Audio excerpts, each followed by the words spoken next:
What's up, y'all? Welcome to the midnight stream. Jon Snow is joining me, as you can see.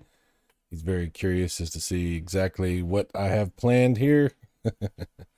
Unfortunately for you, John, this is going to be a long stream. This is going to be an unusual thing for the channel. We're going to try something a little different. I've wanted to do something like this for a while, but I wanted to make sure I had the time to actually do it and, do it how I wanted to do it. So that's what we're doing here tonight. This is a stream where we will be playing Super Nintendo and Super Famicom stuff and going to be trying out all of my cartridges. This may take a while. If you come and go, that's fine. If you catch part of this, catch part of it later, don't watch any of it, whatever you decide to do, I understand. Because it is going to take a while, and I am not going to rush through this. I'm not. You might think the smart thing to do, since I've said that I'm going to play all of my Super Nintendo and Super Famicom carts, would be play one for like 1 minute, play another one for like 1 minute, that sort of thing. We're not going to be that smart. If you know me and you know the channel and you know my history, you should never expect me to do things the smart way. We're going to have fun. My plan is to get through all of them. I'm going to try like hell. We'll see how it goes. I am very happy to see so many people in the chat. I want to welcome everybody to the stream. Let me switch this over to live. I keep forgetting to do that. We do have a poll going. The poll is, was this a good idea? Your options are yes, no, and at least it's not Jaguar games. I think that's a fair poll. So far, yes is winning. We'll see how that we'll see how that holds up as the night progresses into the morning hours. We shall see. Top pinned post goes to the Intellivision Gamer. He was the first one in. Evening, although that may not be the case by the time we finish. Drunky Cheese is here. Mike Wolf. The last line has joined us. The Geek Storian, my buddy Nick, is here. Man, it's nice to see people showing up for a midnight stream.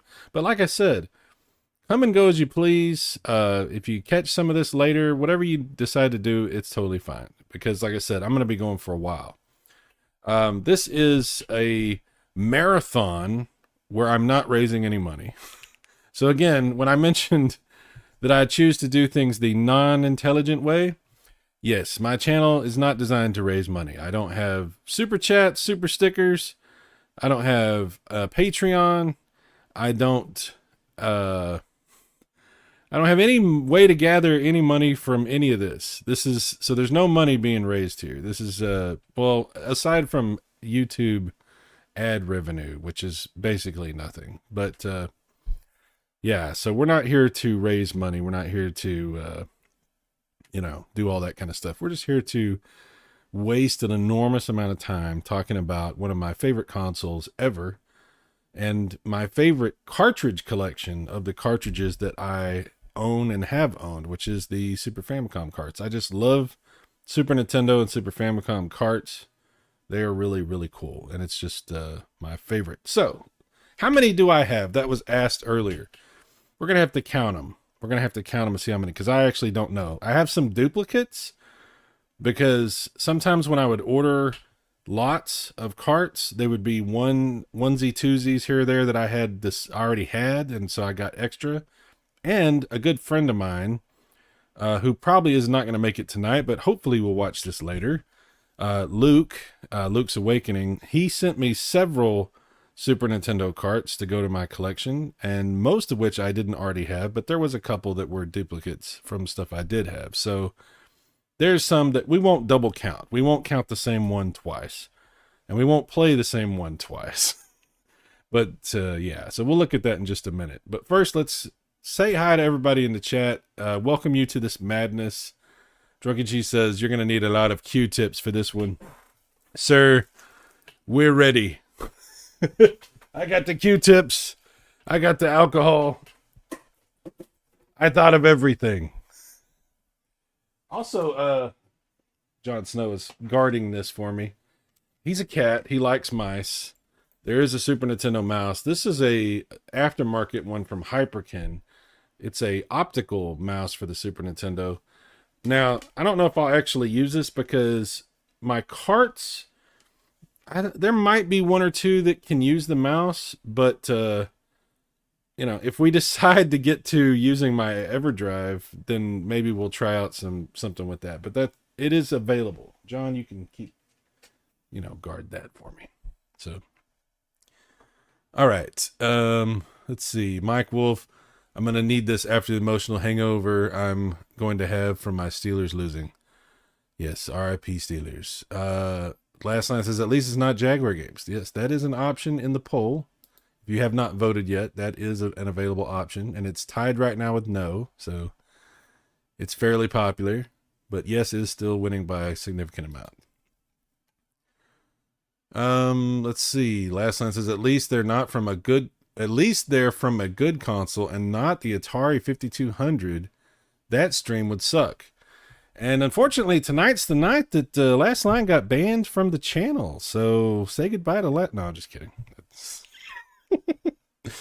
How dare you?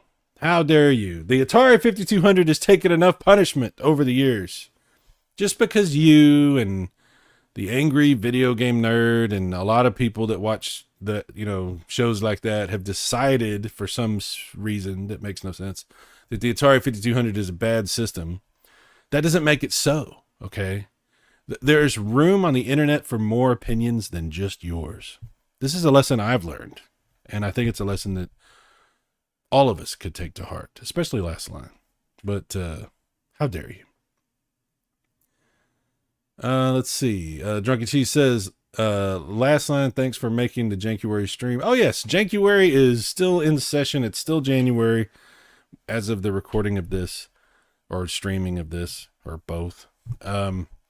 If you're interested in participating in Jankuary, find you a janky game and play it on the internet, on YouTube, and put Jankuary somewhere in the title or description or something, and join the fun of playing a janky game. I chose to play Joe Montana Football for the Sega Master System, and I got to tell you, spoiler alert, it wasn't as janky as I remembered it. There was a couple of very, very janky things about it, for sure. But I actually had a lot of fun playing it, and it's not that bad. So you might find that to be the case. Jankuary is an interesting concept because you could start off believing one thing and end off believing something totally different, as in most cases in life. So thank you, Drunky Cheese, for indoctrinating us into your Jankuary concept. Thank you, sir. We are part of the Jankuary cult now. The Jankuary cult.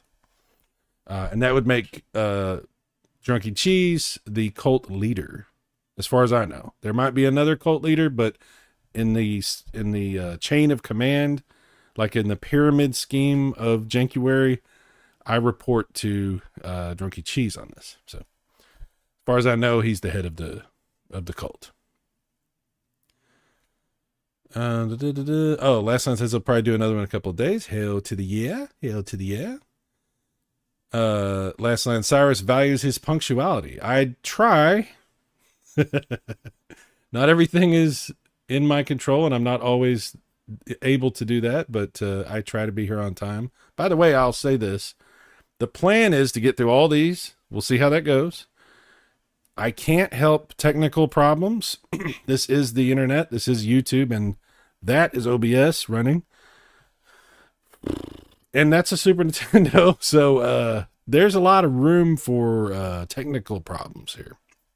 Let's hope, cross our fingers, cross our T's, dot our I's, do the Hail Mary, that we make it through with minimal technical problems and just problems of a boring nature. It's probably going to get boring at some point.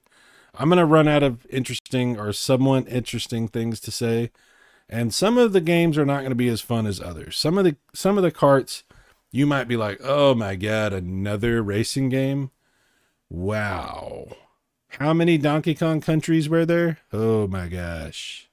You know, it might get to a point where you find yourself like, you know, whatever. But let's hope and pray that there's as few technical issues as possible. Da, da, da, da, da, da. Yes, Casey is here, the Intellivision Gamer. Like I said, he was first in the chat. Geekstorian, Drunky Cheese, The Last Line, Mike Wolf. We are rolling, people, rolling. Nick says, no, your 5200 still works. It can take more punishment. How dare you? You guys are ganging up on, you're bullying my 5200. This is not appropriate. Just because tonight we're celebrating the Super Nintendo, that doesn't mean we have to attack another console. You know, it's not like you have to reach an equilibrium where, like, in order to raise one, we have to lower another. We don't have to do that. we can love something and not shit on something. Another lesson that the internet could learn. But what do I know? Let's see. Oh boy, I'm falling behind on the chat. 20 cartridges, 200 cartridges. It's a secret. We're going to find out in just a minute. We're going to count up what we got here. Last night, we need super chats to keep it going, or at least give us your info so we can DoorDash you coffees. None of this will be happening. Sorry. I didn't do this for the money or the coffee. Maybe the coffee, but not. I'll take care of my own coffee if I need to. I might take breaks to make coffee. I might do that. I have coffee beans, a grinder. I like to grind. You know what I mean? So, yeah, there might be coffee that happens at some point. But right now we have a giant sody water and replenishment for that. I'm planning on drinking a lot of these tonight. A lot of that. And this is not an endorsement. I'm not being paid. I'm not a shield for Dr. Pepper. Anyway. All right, let me see. It's only 10 here. Okay, well, see, you're ahead of the game. You're ahead of the game, Casey. Drug Cheese. Oh, wow. Mouse, Populous, and Mario Paint detected. And I actually don't have either one of those cartridges, but I do have an EverDrive, so yeah, there's possibilities. If we get into the EverDrive, though, we got problems, to be honest, because as long as this is going to take to get through cartridges and we start going through EverDrive stuff, wow. Nick says, so you actually have Mario Paint? No, I have a mouse. I have an EverDrive. Geek Story, and I never knew anyone who had it when I was a kid. Yeah, I don't have it. Drunky Cheese, I used to rent Mario Paint with the mouse included at Blockbuster. Yeah, I've only played it on my EverDrive or on an emulator. I've never played, I never owned an actual cartridge of Mario Paint or the original mouse. I have this. Jon Snow has abandoned us already. He's like, enough of this shit. This is an aftermarket one. It's not the original one. This is a Hyperkin with the optical. So we'll see if we get to it. I don't know. Man, I gotta catch up. I can't catch up. There's too much. Geek says, no, your Virginia still works. It can take more punishment. I got Apocalyptic Minister. We wouldn't have the new stuff without the old. Indeed. Welcome to the stream. Welcome, Apocalyptic Minister. Apocalyptic Minister needs food badly. Drunken Cheese says, we have over 8 content creators joining Jankuary already, and a month is still fresh. One of us. Let's go. I will never complain about another racing game. Okay. If one can believe it, I still play the old stuff. Keystone Capers is one of my favorites. I love the original old school super duper retro stuff is what I call it. Like ColecoVision, Atari, and Intellivision, super duper. Not everybody's, some people can't go back that far, and that's fine. It is what it is. Eating paste joins the chat. He says, Snes stream, let's go. Oh, yeah. Oh, yeah. Evil says, Apocalyptic Minister, did you get Casey's gold? I don't know what that's about. Console deek measuring contest. Okay. That's a sick shirt size. Oh, thank you. I got it not too long ago. I bought a bunch of shirts because all my older ones were getting kind of raggedy. So I bought like 6 or 7 shirts. This was one of them. It was fun because I was playing Final Fantasy when this came in. So that was pretty nice. Casey says, I have all 3 versions of Casey's gold. One of them too is the guys signed it in person at, I don't know what y'all are talking about. Mike said, all I wanted was a coffee. Diet Dr. Pepper is not as good as Dr. Pepper Zero Sugar. Debatable. The Zero Sugar version, you know, they used to use some other kind of way to sweeten stuff like that. And then at some point they started changing these things to where it's pretty much just exactly the same thing. It just tastes slightly different. Like it uses the same sweetener and everything. But I found that the Zero Sugar stuff kind of doesn't taste as sweet to me. I don't know why. And you know I like it when it tastes sweet. Okay. Let's slow it down. Maybe Sai can turn on slow mode. I don't want to turn on slow mode. You guys do what you do. Do what you gotta do. Do what you gotta do. If Dr. Pepper, you drink like DJC's Tab, I'm not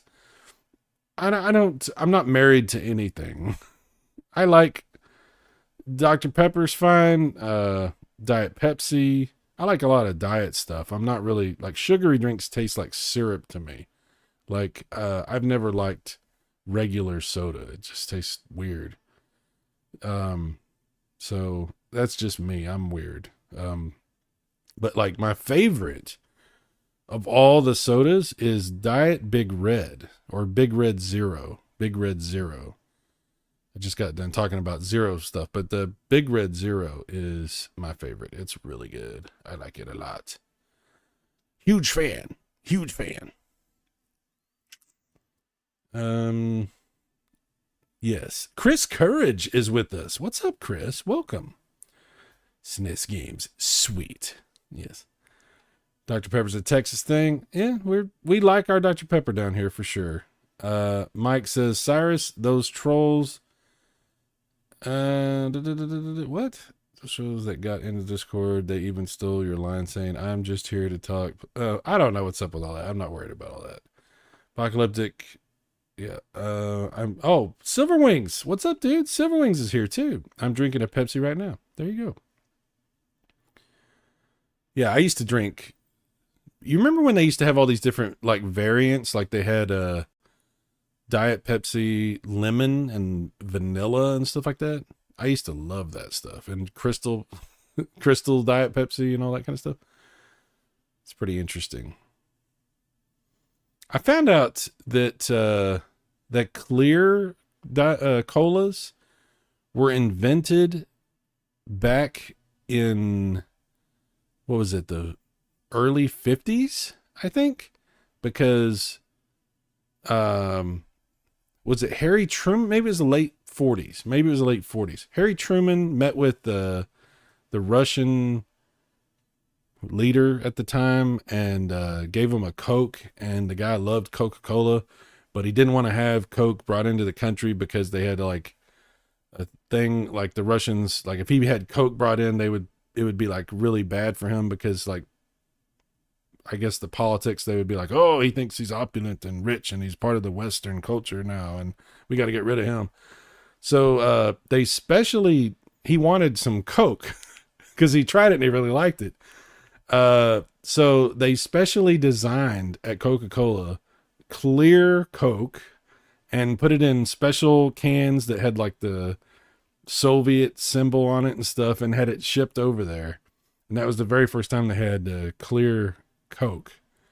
And I didn't realize that the concept and recipe was that old, but you can look that up. It's an interesting story. I found out about it the other day. I never heard about it.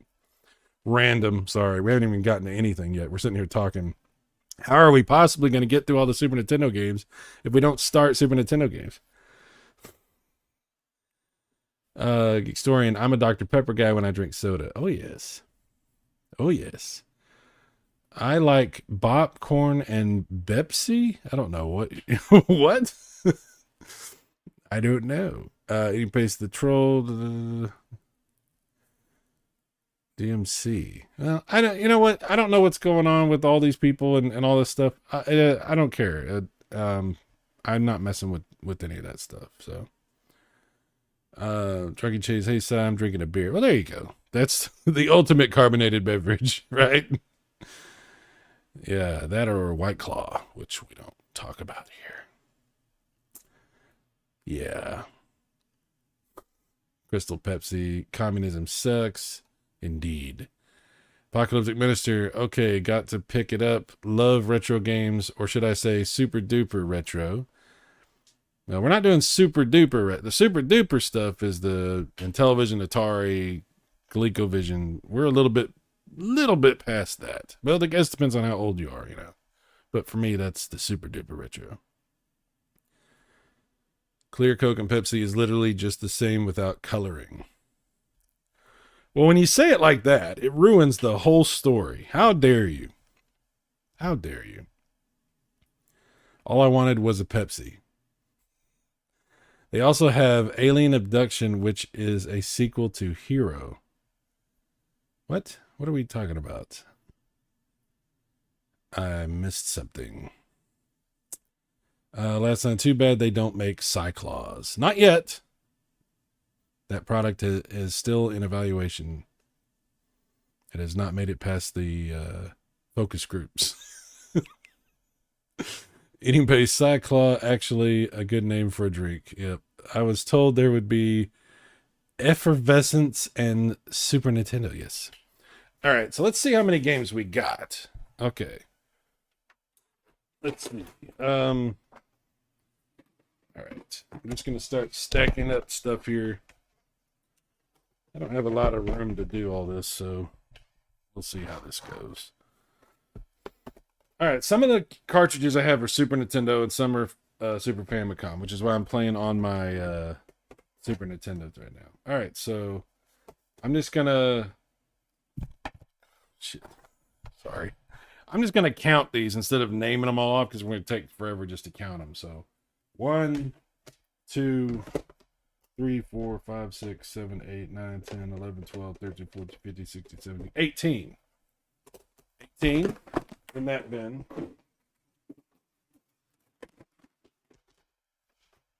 Nineteen, 20, 21, 22, 23, 24, 25, 26, 27, 28, 29, 30, 31, 32, 33, 34, 34.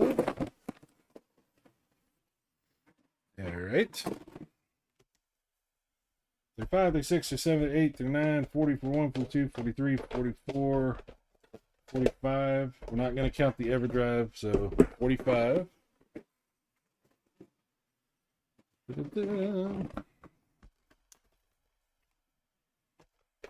46, 47, 48, 49, 50, 51, 52, 53, 54, 55, 56, 57. We're not going to count the Super Game Boy. That gets us to 57 so far. 57.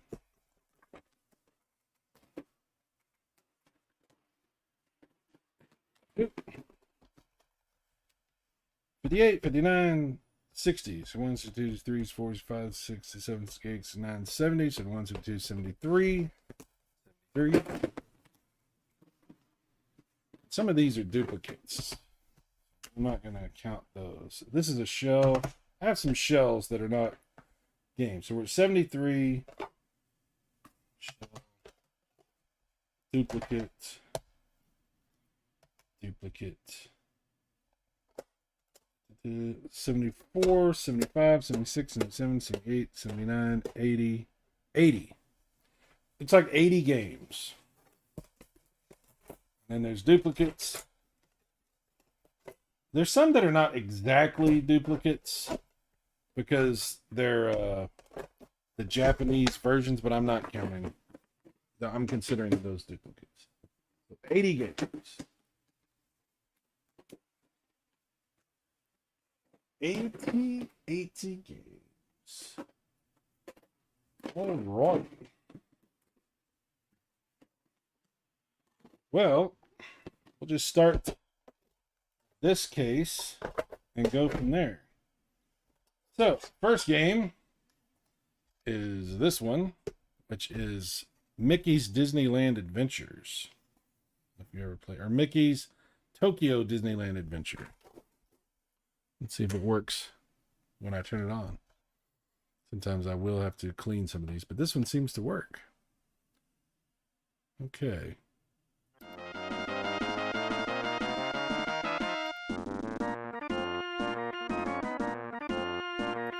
There we go. I was trying to find the chat. There we go. And we have begun.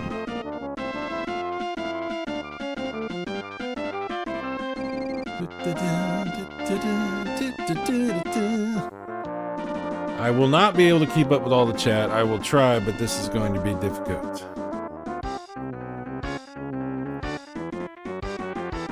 Alright, let's see here. Gotta educate him and television gamer. Yeah, I don't know what y'all are talking about. It's gonna be like this all night. Si's gonna be confused. Just understand that. Audacity Games. Okay, so you're talking about games, I guess, for television or something? I don't know. Like homebrew games, maybe? Chris says, but we all supposed to drink Mountain Dew gamer fuel because we are gamers? Mountain Dew. Hey, when I was a kid, I liked Mountain Dew. It's like, what was the one that I liked? Livewire, the orange one. That was the one I liked. I still like Livewire once in a while. But Mountain Dew is, what is Mountain Dew, you know? What is that? Like, I don't even know what that is. It's some kind of concoction, you know? It's a strange name for a soda also. Mountain Dew. It actually sounds kind of gross if you think about it. Mountain Dew and Slim Jims, they seem to go together, right? We all remember the old commercials with Macho Man. Snap it to a Slim Jim! Throw back a Mountain Dew and act like you're... I guess if you're a little kid, Mountain Dew is kind of like your drank, you know what I mean? I don't know, whatever. It's still good once in a while. Code Red was good for a minute, and then it got kind of gross. I liked it when it first came out, and then I was like, this kind of tastes like medicine. It doesn't taste like as good as I thought it did when I first started drinking it. But then again, you're talking to a guy who doesn't really like sugar soda because it tastes kind of syrupy to me anyway. So I don't know. 1 million games, yes. Here's another good one. Brandy says hi, Cyrus. Well, hello. Hello. Apocalypse Minister Cyrus, awesome this kind of content. You guys saying that now, but we're just getting started. On hour 5 or however long this takes, y'all might, you probably won't be here by that time anyway, but watching this on replay, you might be like, geez, Si, what the hell were you thinking? What were you thinking? Super Game Boy counts. Play all the Game Boy games on the Snes. Oh boy. Oh boy. That'll have to be a different... That's not going to be tonight. Someone's institutionalized suicidal tendencies ban? Okay. Oh yes, I will need to put his Game Boy games in on this. You guys. Yes, 80 cartridges. Zerwings knew the reference. I wonder what does Game Boy EverDrive work in Super Game Boy? Yeah, it does. I have that exact thing. I have the generic Game Boy EverDrive in my Super Game Boy. It absolutely does work. Apocalyptic Cyrus, you are a connoisseur, sir. Thank you. Mickey's Tokyo Disneyland Adventures, let's go. Alright, I'm gonna play in a second. I'm just trying to get through some of this. Okay. Saw a shirt that cracked me up and said picture of Moses and said mountain. Oh boy. Oh boy. All right, let's try this. Let's see if it has an English version. Some of these will have an English menu. I don't think this one does. All right, so yeah, we'll just leave it like normal.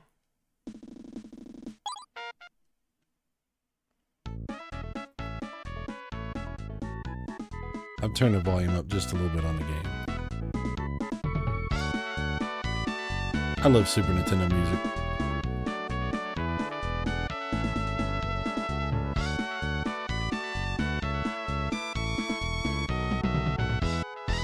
I have no idea what it says.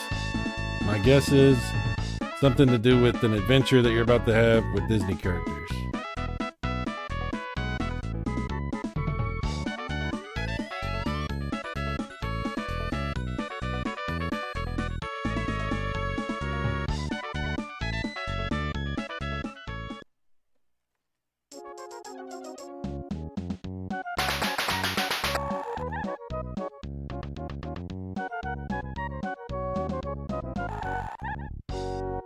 Level 1.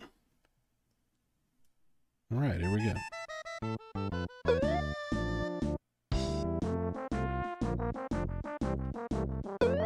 How do I play? Oh, okay, you don't bounce on them.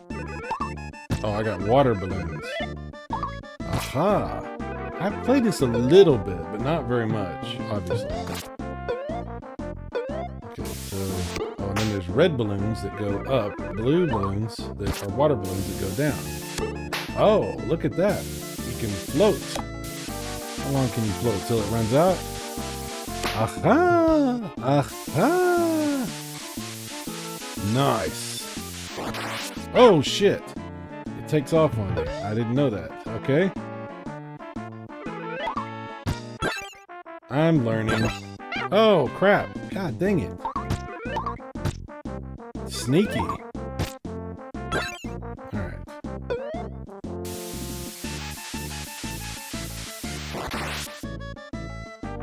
Oh, another one. God dang, these freaking sneaky chests. How dare they?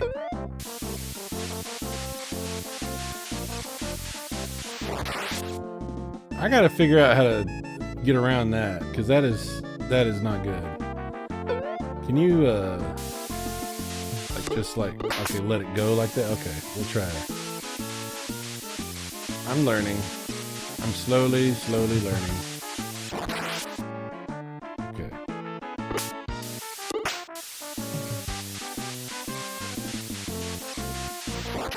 Oh, I screwed up again. God dang it. And now I'm dead because I screwed up too many times. Wow. We all float, Georgie. Oh, yes. You'll float. Rocky! This game has more mimics than Dark Souls game. What? Oh, yeah. Yeah. The chests. Ah! Wow. God dang it.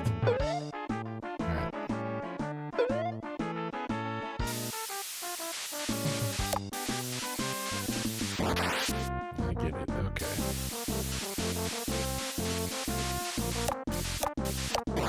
Oh, shit. That was close.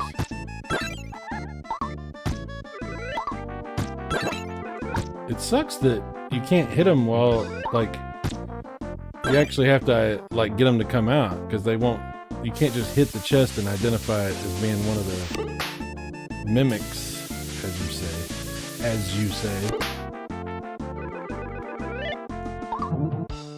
Oh. Well, that's interesting. Forgot you could do that. I remember that from the last time I played this, but I've forgotten about that. Let's see if I can get over here. Yeah.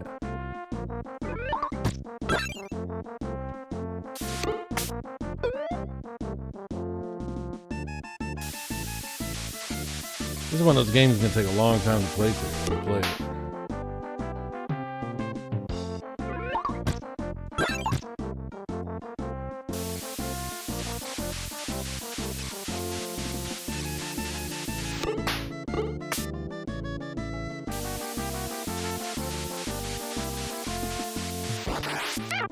Ouch.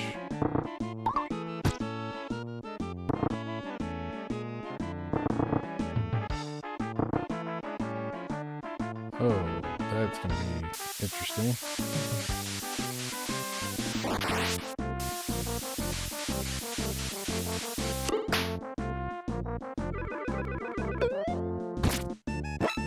No, damn you.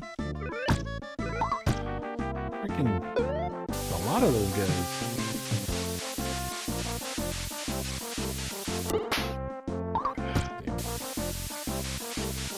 I don't think you can do more than like 2 balloons at the same time. Like one or the other.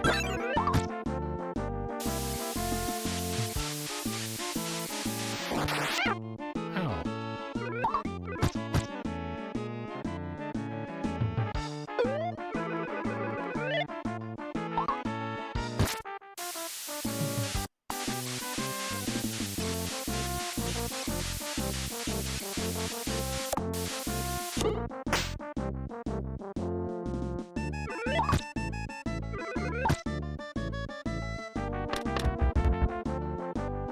What is this?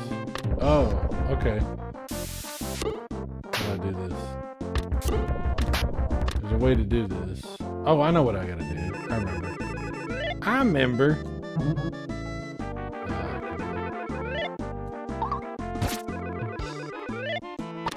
There we go.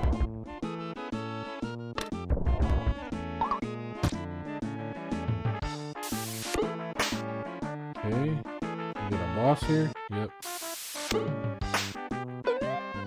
Ah, damn it.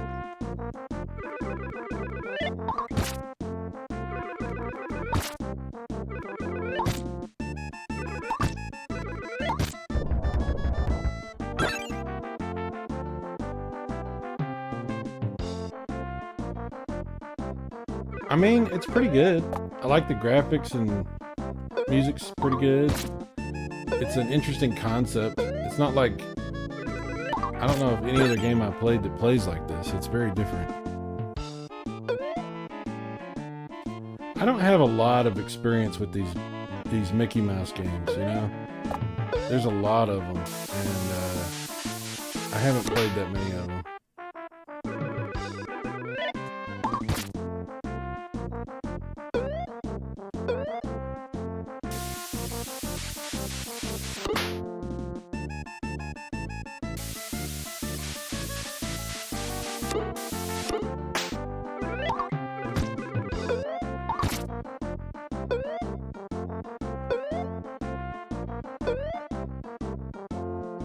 Oh, god dang it. Get up there. Get up there. Okay.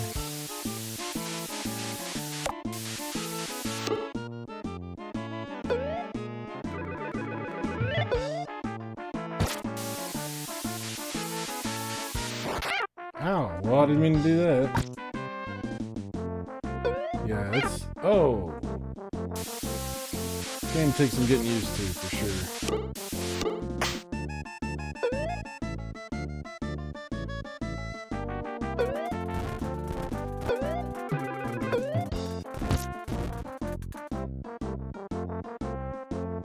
Wait a minute, how do I get... Oh, I see.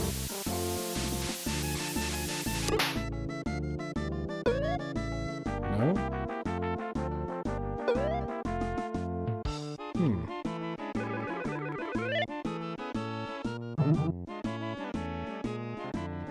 No, that didn't work. I don't know what you're supposed to do to get in there.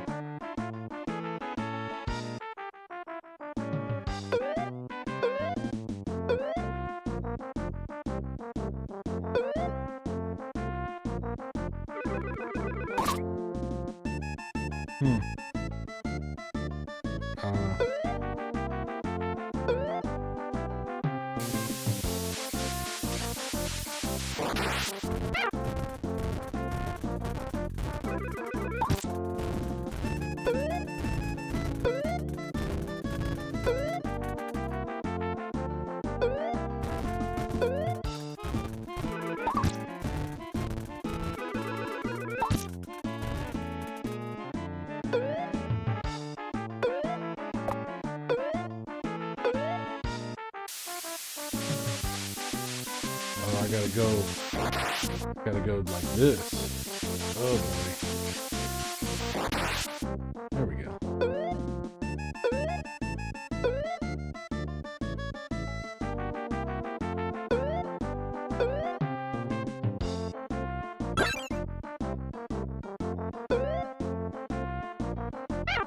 Ouch.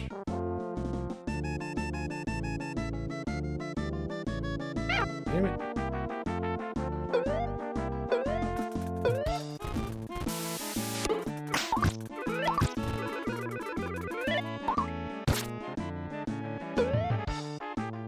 Oh, ouch. Okay. I think we'll stop on that for this game. Been playing a little bit longer than I intended to, but that's okay. I was kind of enjoying it. Can't trust a single chest. Non-Capcom Mickey games suck. This one is diabolical. They camouflage the saves too. Yeah.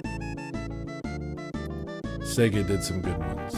Epic Mickey is good too, but that was when Disney briefly did make their own games. Mickey 3 for Famicom is my favorite one.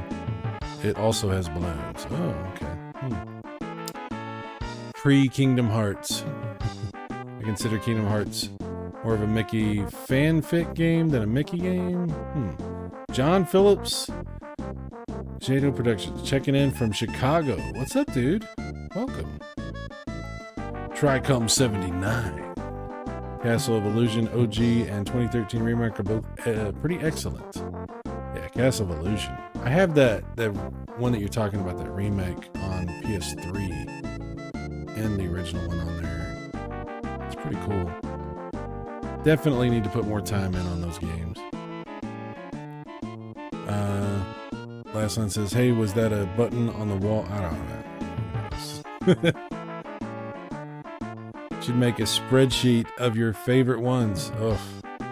I did have a spreadsheet that I was keeping of all my games that I own, and I don't know what happened to it. I lose track of things. This is the first hour of an 80-hour stream.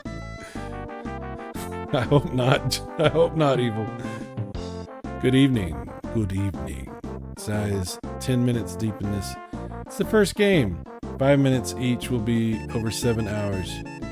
You gotta stop thinking about it in those terms, guys. Alright. Thank you.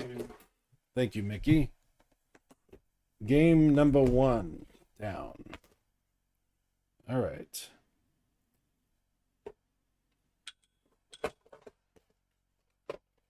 Alright. Next one up.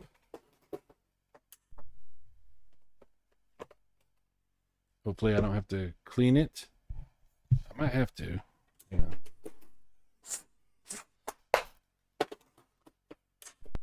There we go. Come on. Really? Half the stream is going to be me doing this.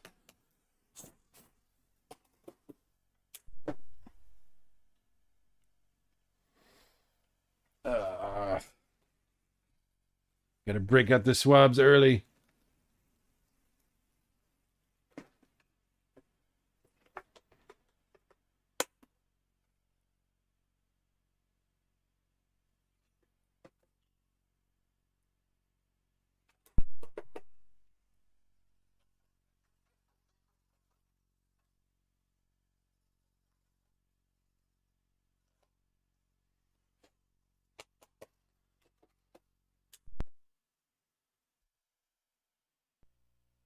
There we go. There we go. Alrighty. 3 attempts per game to get working. Yeah. I like this game.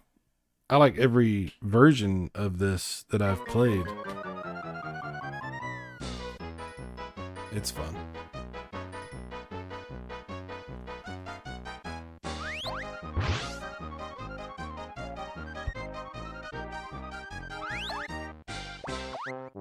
It's got great music and graphics.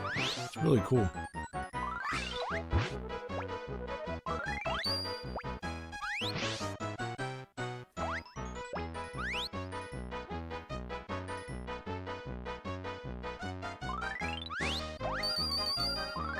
All right, let's play for just a second.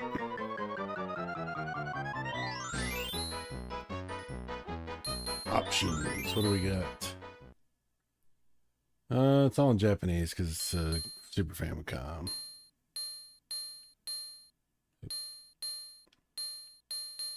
I don't know what any of that means.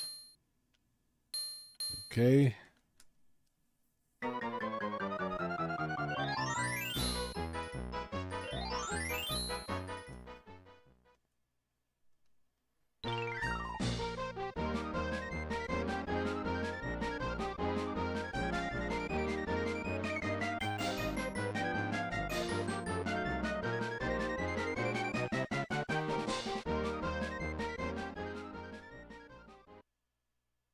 What's up, Nurse Healer? Welcome.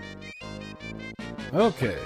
This is based on the cartoon from the 90s. I'm sure you guys have heard of Tiny Toon Adventures. Really funny cartoon. Alright. It's like young versions of classic, you know, Warner Brothers cartoons and stuff. Also spawned Animaniacs, which not everybody's heard of Animaniacs, but pretty legendary for the time. Really funny.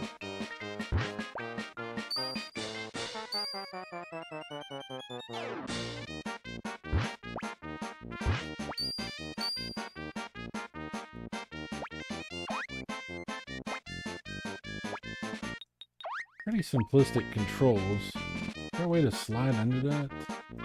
Oh, there we go. Ouch.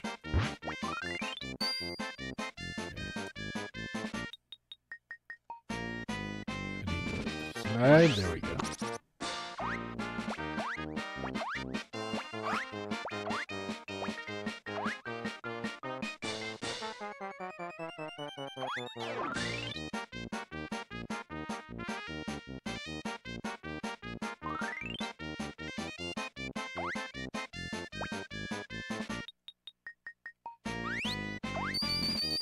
Yeah.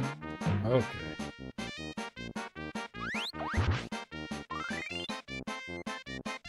Oh, wow. I can run up the wall. All right.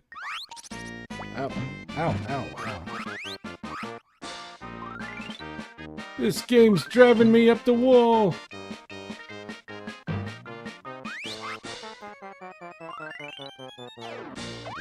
There we go. Oh, I messed that. Alright. That's fun. But we got a lot of games to get to, so we'll move on. That's fun. Animaniacs was great as well as Pinky and the Brain. Oh yeah, Pinky and the Brain. Animaniacs for Super Nintendo is a nightmare. Ooh. Ooh. Alright. Alright. Next, we're gonna go ahead and go to the 3 Donkey Kong Country games. Start with the first one. These were all 3 given to me by Luke. Luke's Awakening.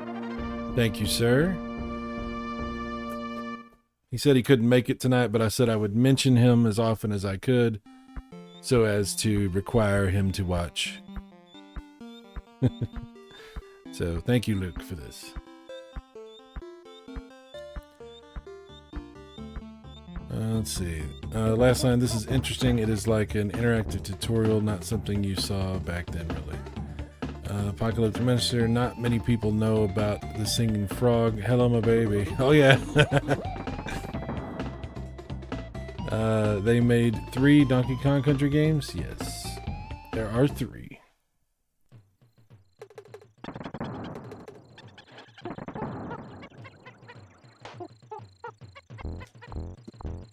Some of these we might just look at a little bit. We don't necessarily need to play. We can just kind of watch a little bit of graphic footage and stuff while we talk in the chat. We'll see how that goes. I don't know. I'm playing this by ear. I'm making up the rules as I go. By the way, we got to check on our poll. Was this a good idea? Yes is at 88%. I cannot believe that. That's insane. Thank you guys.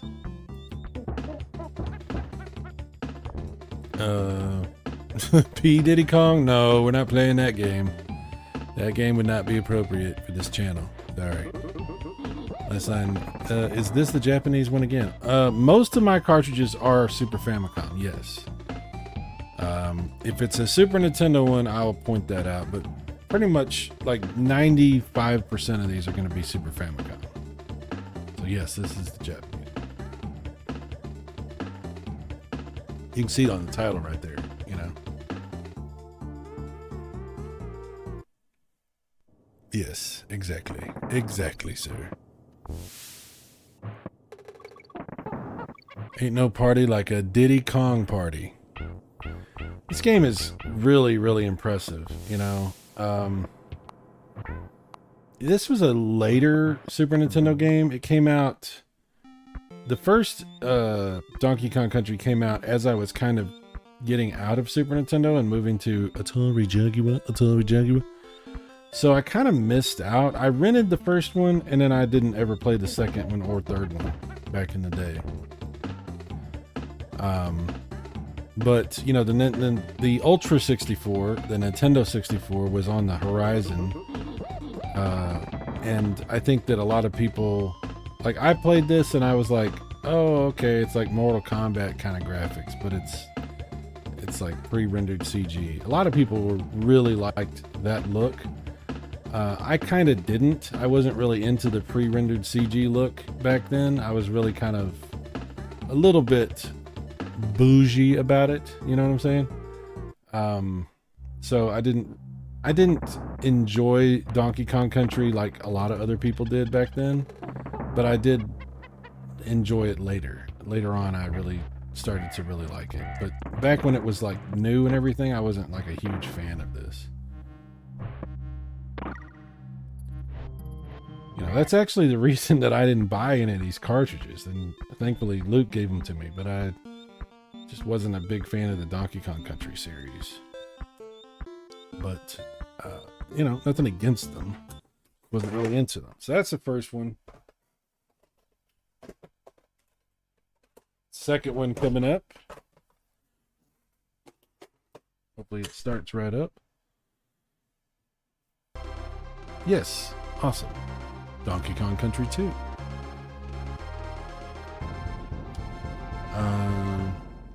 Yeah, all the Diddy stuff means we probably won't see Diddy Kong for a while. Yeah, probably.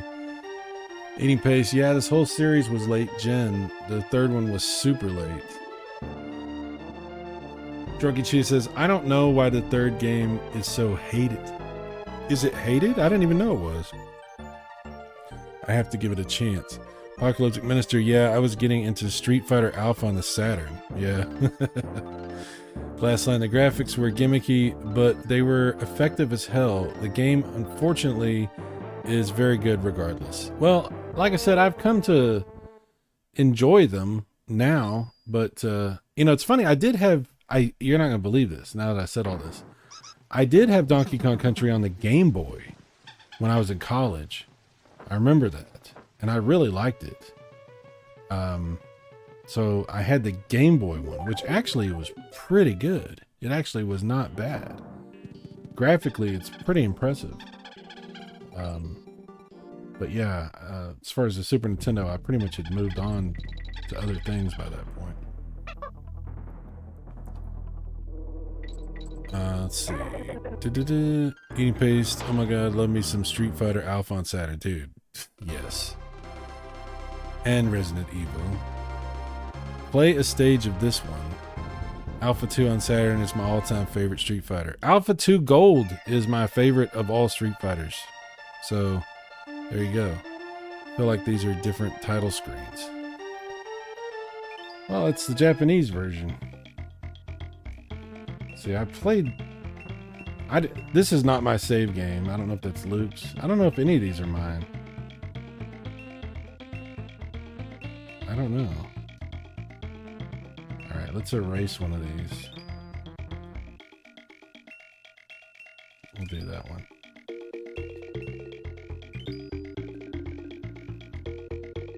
Two-player. I'm only doing one player, sorry.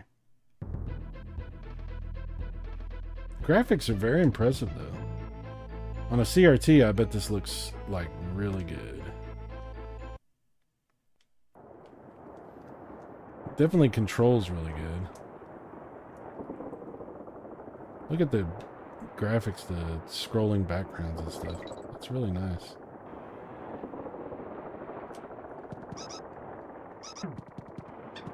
Is there no music?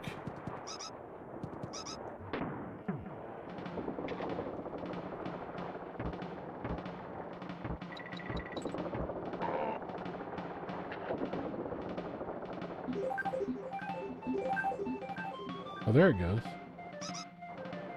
It's like, is there no music in this game? Okay, there is now.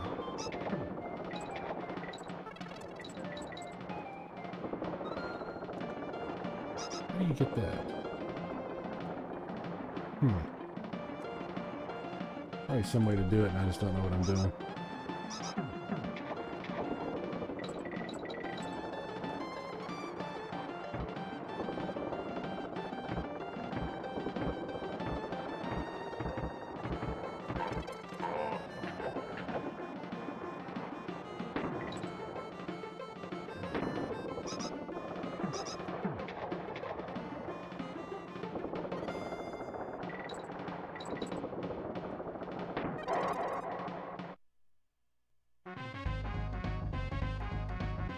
Yeah, it's good. It's cool. All right, dude. Nick, thanks for coming, dude. Appreciate it, man. Feel free to watch this later if you so desire, if you feel the need to punish yourself in that way. But thanks for showing up. I appreciate it. Apocalyptic would have died for this in our Atari days, dude. I mean, it's very impressive. I'm sitting here just talking while it's doing the special stage. Sorry. Ow. Ow. Oh. Yeah, I'm not going to deny, this game's very impressive for Super Nintendo.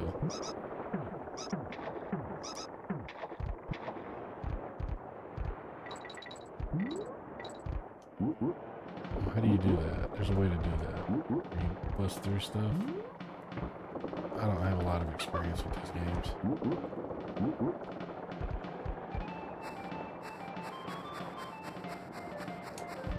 Like that. Aha. Aha!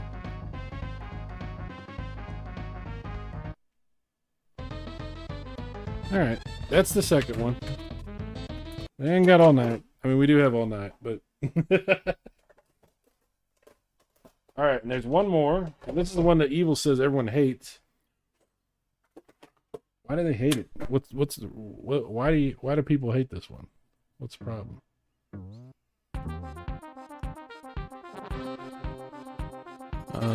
Let's see. Tricom says these graphics would have been alchemy in the 2600 days. Yes.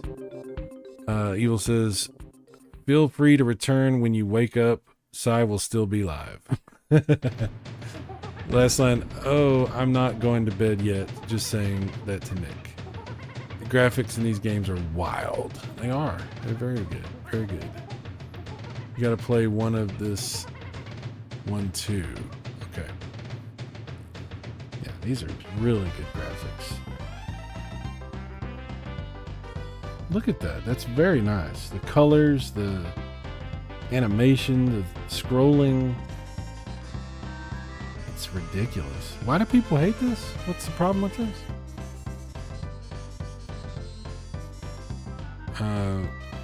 Paste, but then they had access to all those Silicon graphics machines from, yeah, absolutely. This is my least favorite of the series. 1996, months before Final Fantasy VII. Wow. Yeah, this is about as late as you get in the Super Nintendo life cycle, right? I mean, there might be, I don't know what the last games to come out were, but this is very, very late. Okay. 0%. We'll do that one.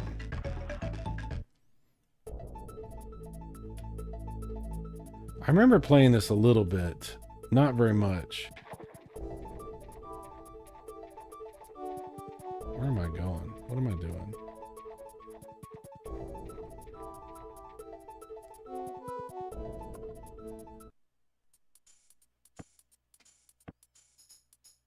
Okay, I don't know what that's all about.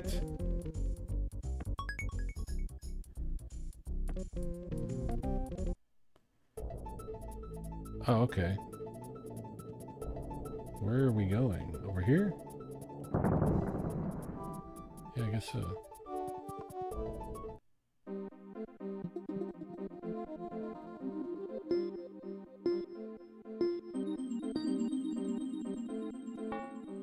I don't know what that's about. Alrighty. Oh, we go down here, I guess.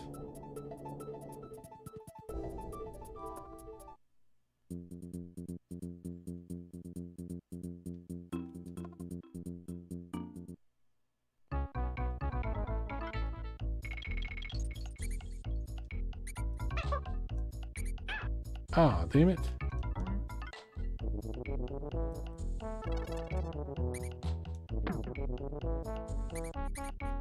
I like the way that water looks in the background.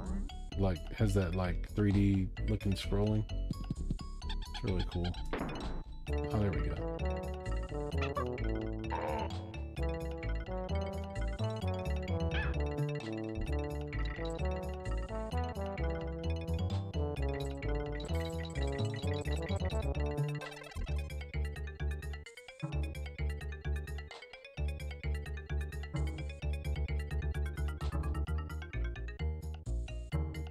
I don't know what you're supposed to do with that guy.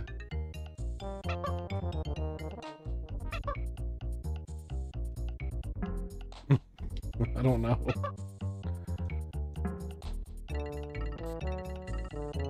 Alrighty.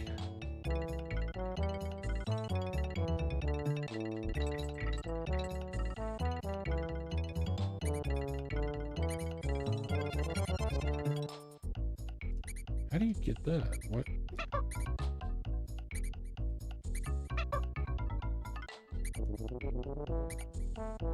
No? I don't know how you get those. Is that the end? Am I supposed to go down in the water? Oh, okay. Into the water.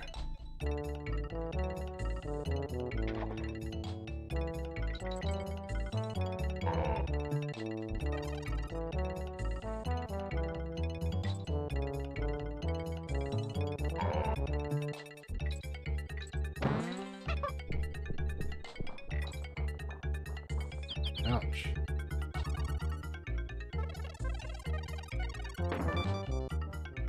Hey, come back here. There we go.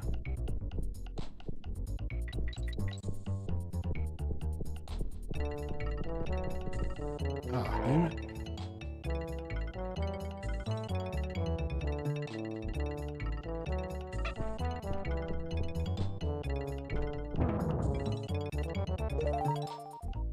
Alright, well, I don't know. I don't know why everybody hates it. It seems okay, but I barely played it, so.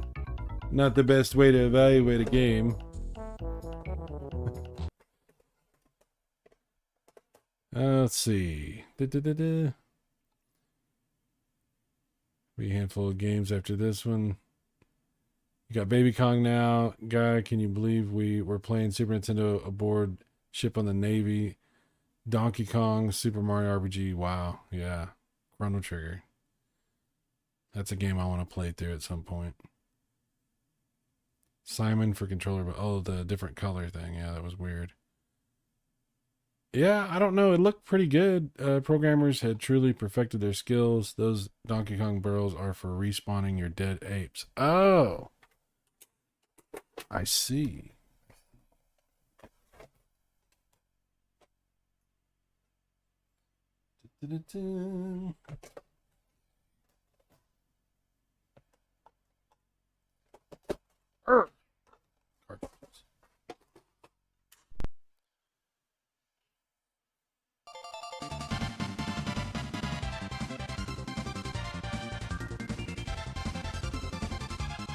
Grim cheese, it was only fun.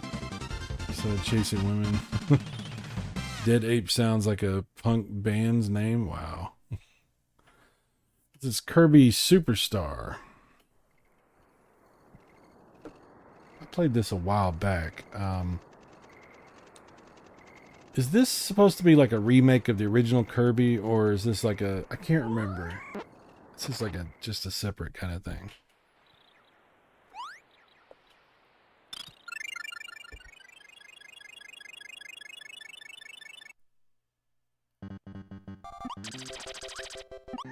I like this game. This is a fun game. And really cool graphics. I like the concept of Kirby.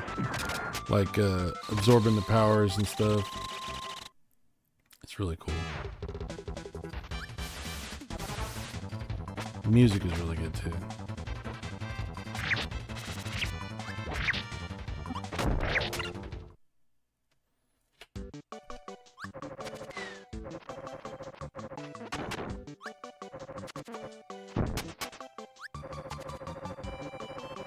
Oh, this is a remake of the Game Boy version?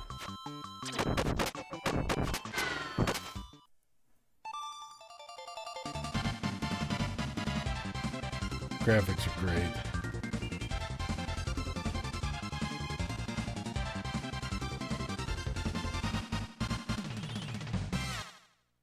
It's another super late release, 1995.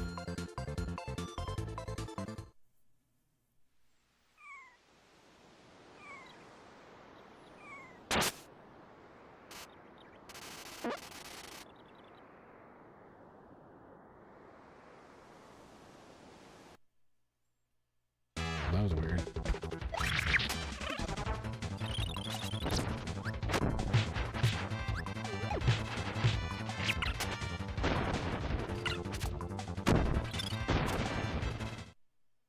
All right, let me play this for just a second.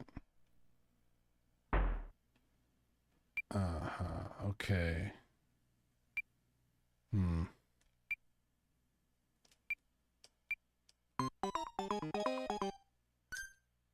right, I'll play that one.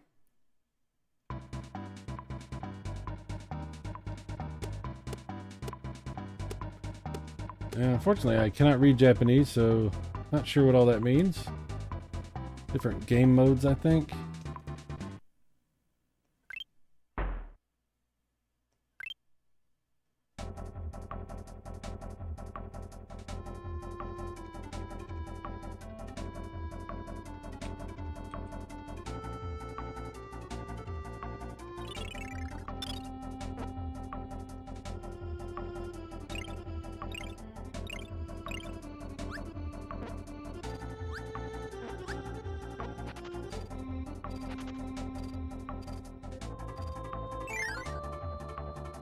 Little tutorial thing.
All right, we'll play just a couple minutes on it.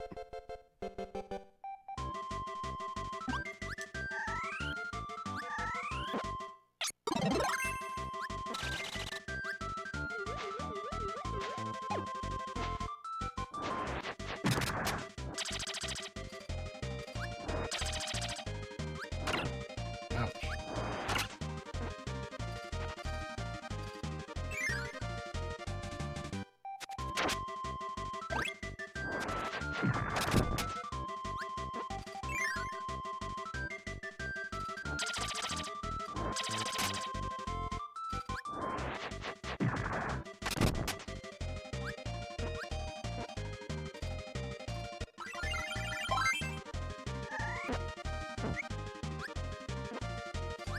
Oh, okay. Yeah, I gotta remember. I haven't played this in like a couple years. Like barely remembering how to play it.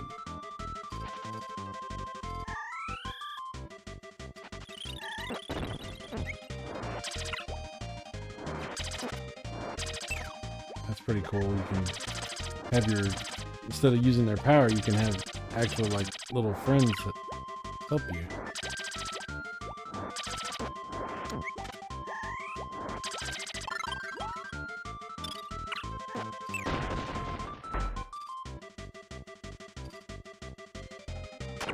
Oh, okay. That's not supposed to.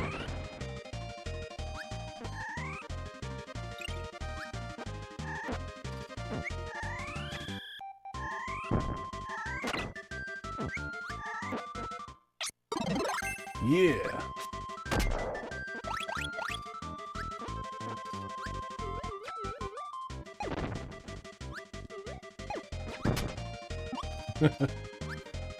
What the?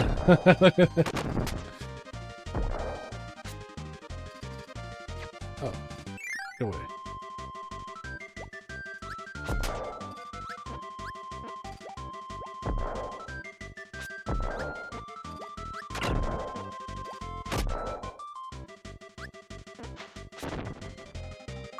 Yeah, I'll sit here and play this all day.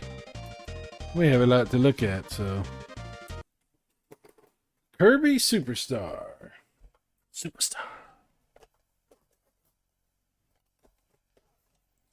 Well, look who's here. It's Max. Max, welcome. Do you a week off work or something? I was off Thursday, Friday, Saturday, and Sunday because normally I'm off this Friday, but I got off Thursday too because we had ice and snow and stuff and the building shut down. So I won the Texas lottery. No.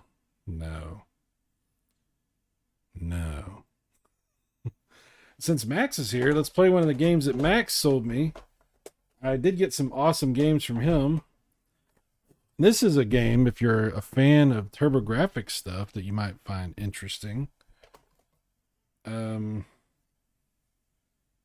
let's check this out. There's 2 of these games.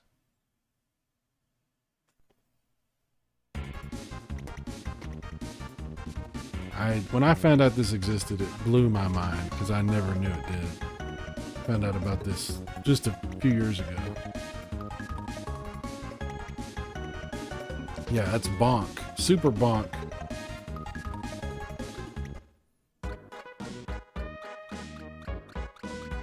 How many games did he play? Are you going in alphabetical order? I'm not going in alphabetical order. I'm just grabbing them as I get them out of my little plastic bins and then trying to keep track of the ones I've played already.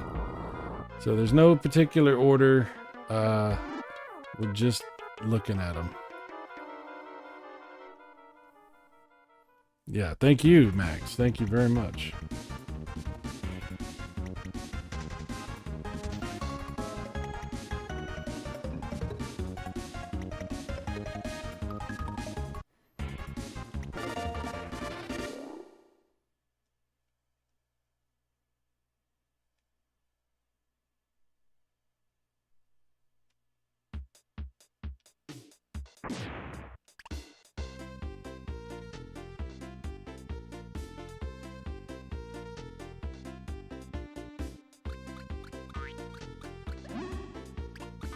Very cool seeing Bonk with like a higher color palette. It's just very interesting to see this because you know, like I said, I've played Bonk 1, 2, and 3 on TurboGrafx forever, and to play this is like kind of crazy. It's like seeing these Hudson Soft games showing up on Super Famicom, Super Nintendo. It's a little wild.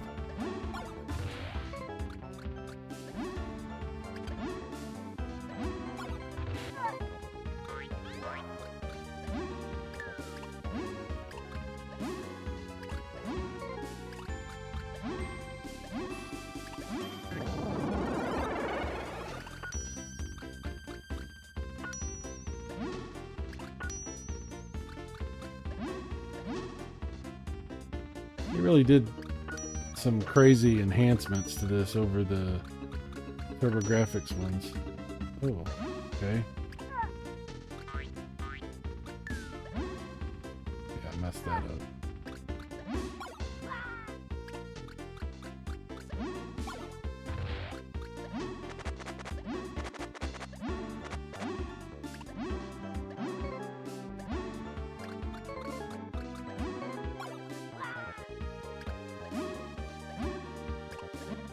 I think Bonk's Revenge will always be my favorite Bonk, but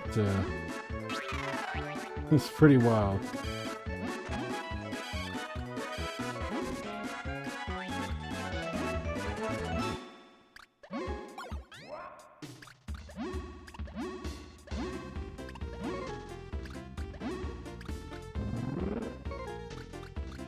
Look how weird he looks.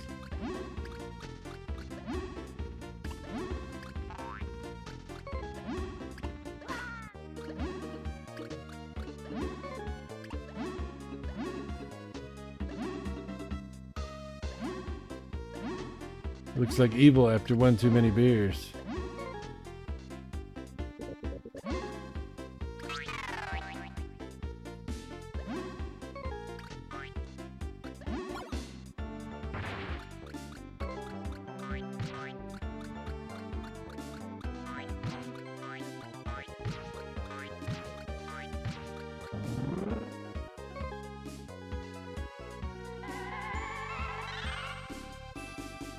Serious parallax scrolling, yeah. The last Bonk game was on the Wii, right? I know it was on GameCube. I don't know about the Wii. I don't know if there was one on the Wii. How dare you? Yes. Apocalyptic Messenger, hope you don't somehow get Alzheimer's from mixing all these what you won't do for your subscribers. Yes, you are correct. Again, I'm sitting here during a bonus thing, screwing it up, so I'm not paying attention.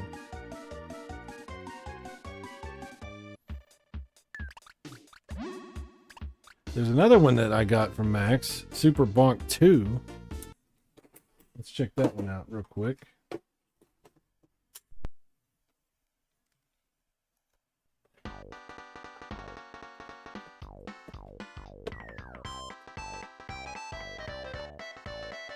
Oh, I like the music of this.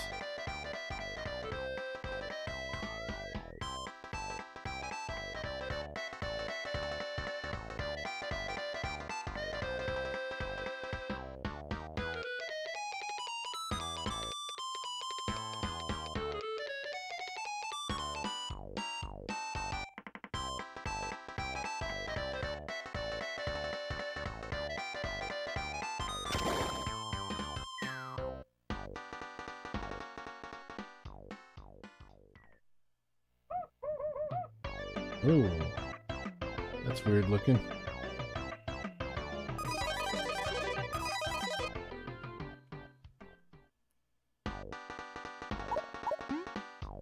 Look at these graphics here. This is very interesting. Let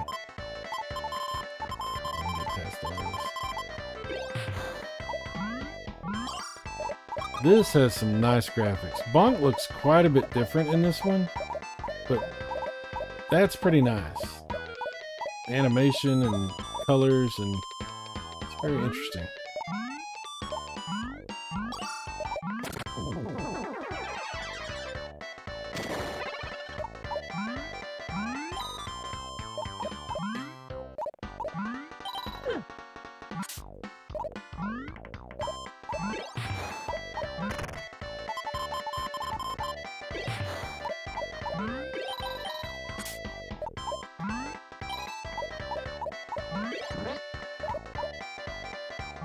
Let me do this. I can't understand that, so it doesn't help me. How do you slide?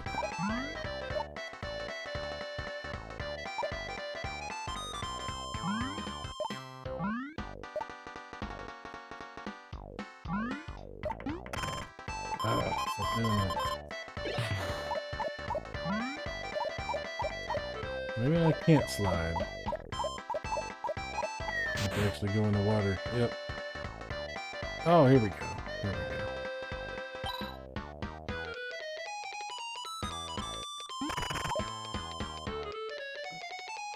Oh, wow, that's not... Oh, maybe I was supposed to do that.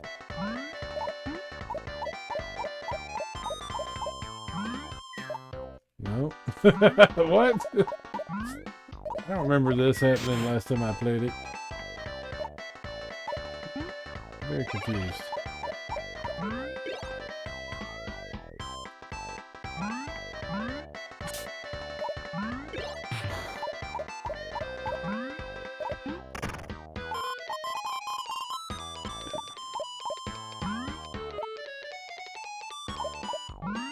Okay, well, I'm not sure what I'm doing.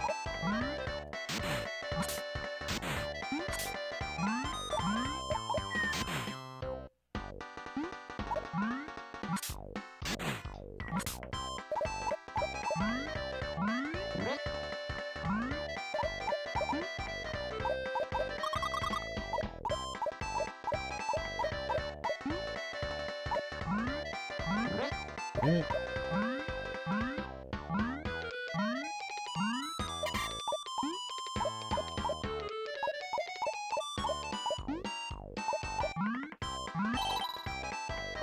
Well, at least I figured out how to get those.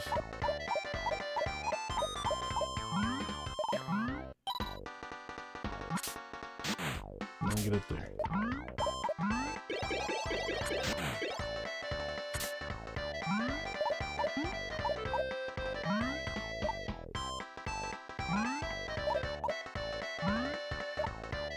I don't know what I'm supposed to do. I don't remember what I'm supposed to do.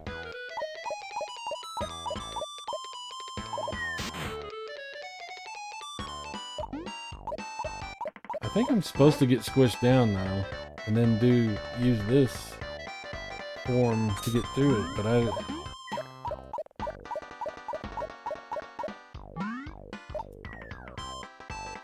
don't like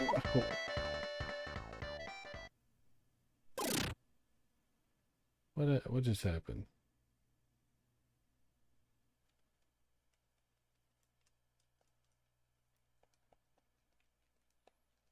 What the hell just happened? I pressed start and this is what happened. Now the game, I can't do anything. What? Try resetting it. I don't know. This game's weird. I don't remember this happening last time I tried to play this game. Maybe that's like a mode or something that...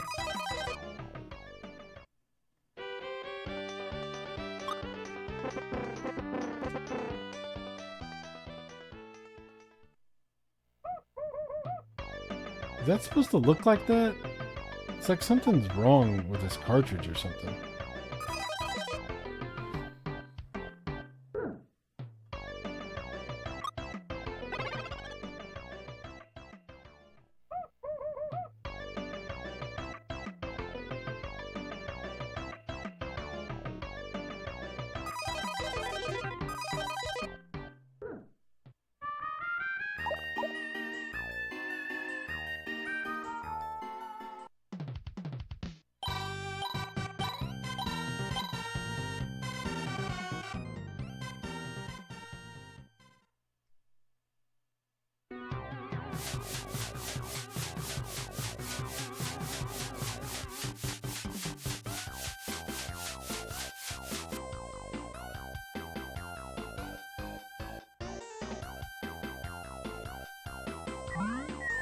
Okay, this looks more familiar. This looks like what I was playing when I played this last time.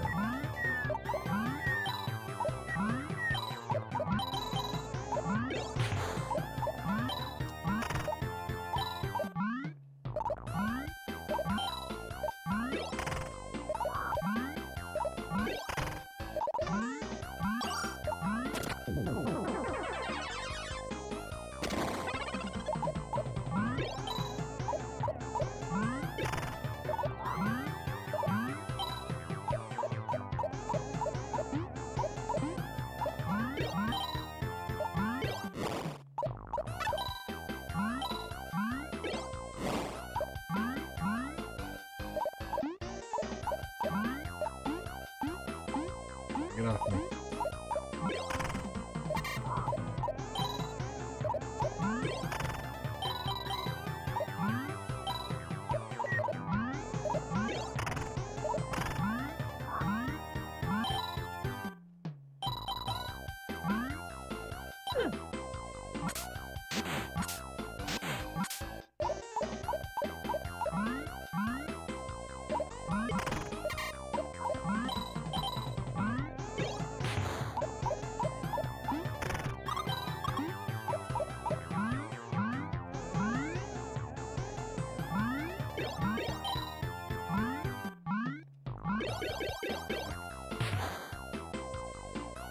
Stuck in the ground. Oh.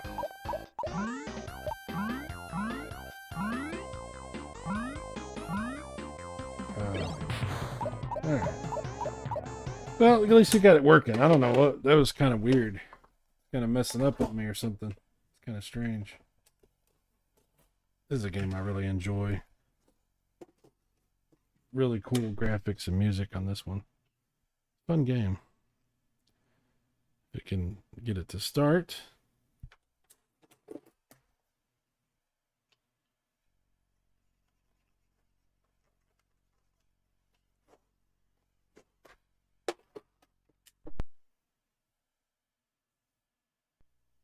There we go. Legend of the Mystical Ninja. You beat the game. Congrats. That's a password screen. Learn Japanese. How dare you? Yep, just Google Translate it.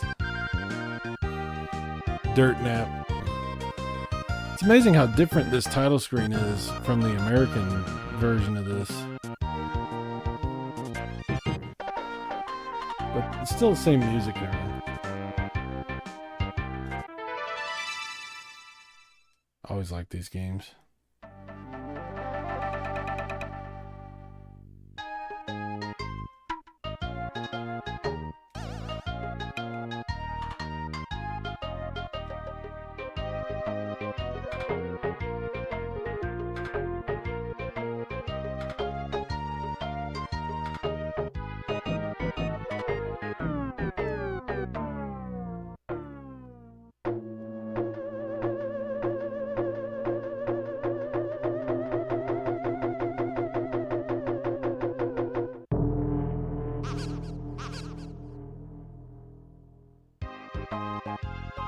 I believe this character is called Goemon.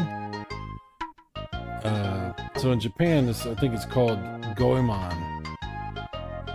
In the United States, it's Legend of the Mystical Ninja. I like this on N64 also. It's really cool on N64. I think there's a second one on Super Nintendo also, which I don't think I have.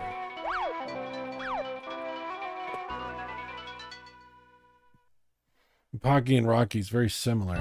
It's not the same though. Ow. It's one of those early Super Nintendo games that I rented several times back in the day.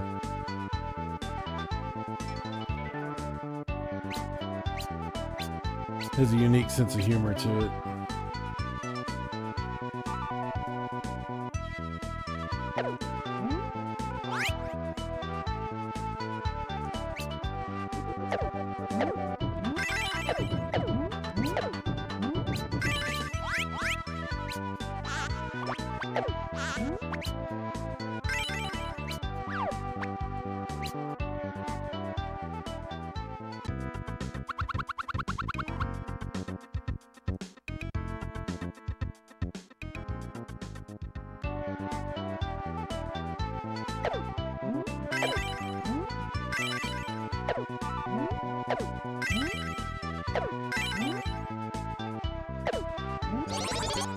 Oh no, the fish.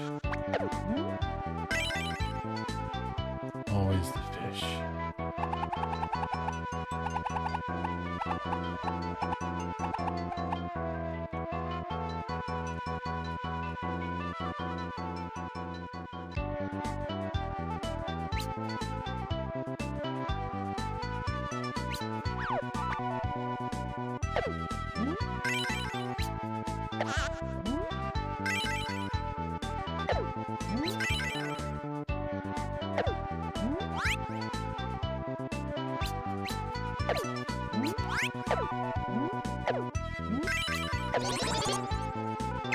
Anyway, Legend of Mystical Ninja. Fun game.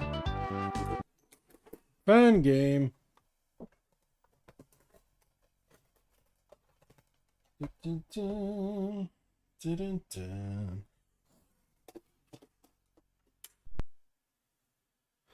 Okay, this one is a collection that you guys have all played. Super Mario All-Stars. And it has tons of Mario games on it that have been graphically improved and have better music and stuff. So if you're familiar with like the old school Mario games from the NES, this has, there you go, Super Mario 2, the Japanese one, Super Mario USA, which I guess is Super Mario 2 here in America, which was, what was this called in Japan, Evil? The Super Mario 2? I can't remember the name of it. And Super Mario 3, and that's it. There's a different version of this that actually also has Super Mario World on it. But this just has all these, so. And if you play it, it's, you know, the NES games, but like I said, improved. So it's pretty crazy. We'll just play it for just a minute.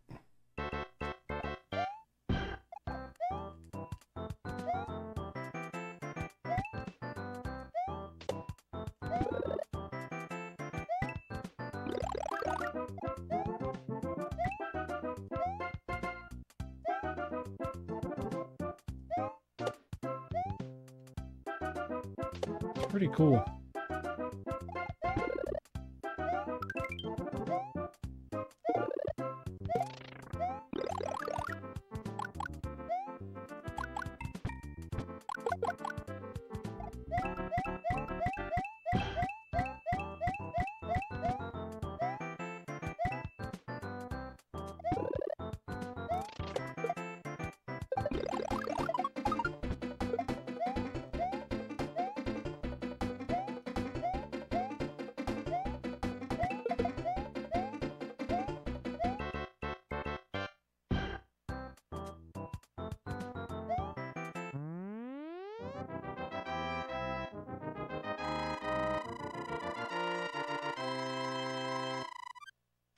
Doki Doki Panic. Thank you. I was trying to remember what that was. Mario Brothers is on Mario 3 also, so technically 5 games. Oh, that's right. Good point. Drunky Cheese says, but they made the Super Mario 2 version for Japan. Eventually they called it Super Mario USA. Yes. Yeah, the one for Japan is crazy because it's like super hard, right? At least that's the reputation that it has. But yeah, it's interesting. Because it was better than Doki Doki Panic and also sold well in Japan. I see. I understand why they did that. They renamed it and then re-released it over there. I got you.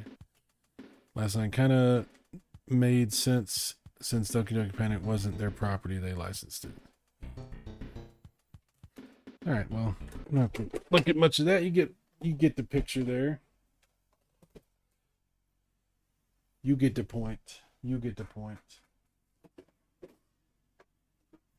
Okay, hang on.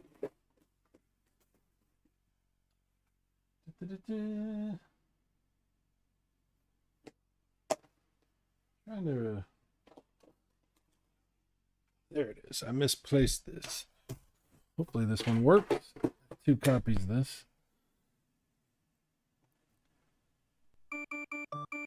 There we go. You know what that is.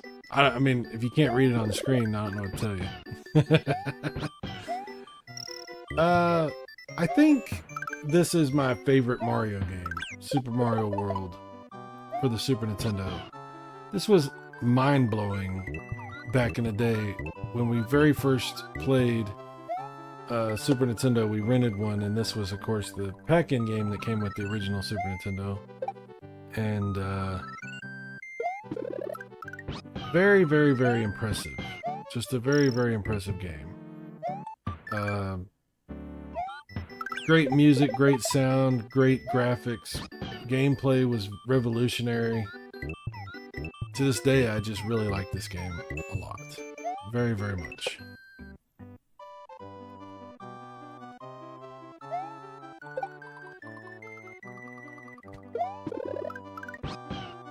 Alright. Very, very briefly, we'll play this.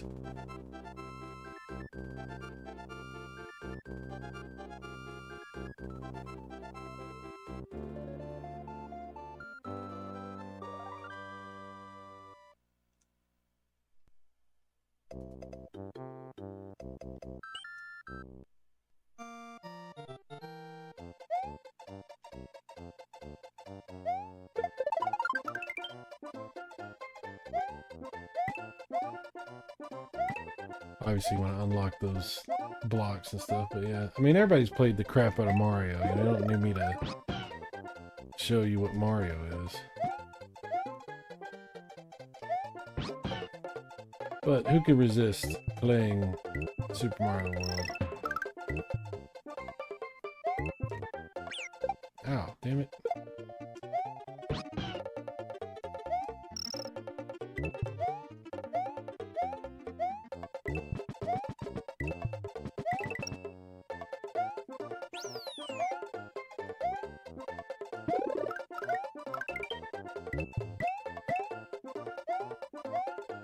I don't know where all the hidden stuff is. There's so much hidden stuff in these Mario games. I don't know where everything is. Oh, damn it. Wow. Screwed that up. You know what? Screw it. Let's go.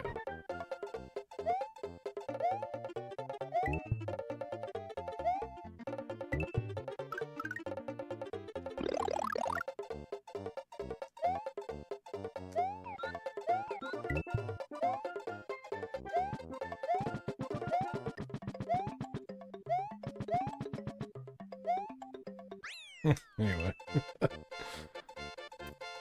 The second one is not as popular because I think that it's so different.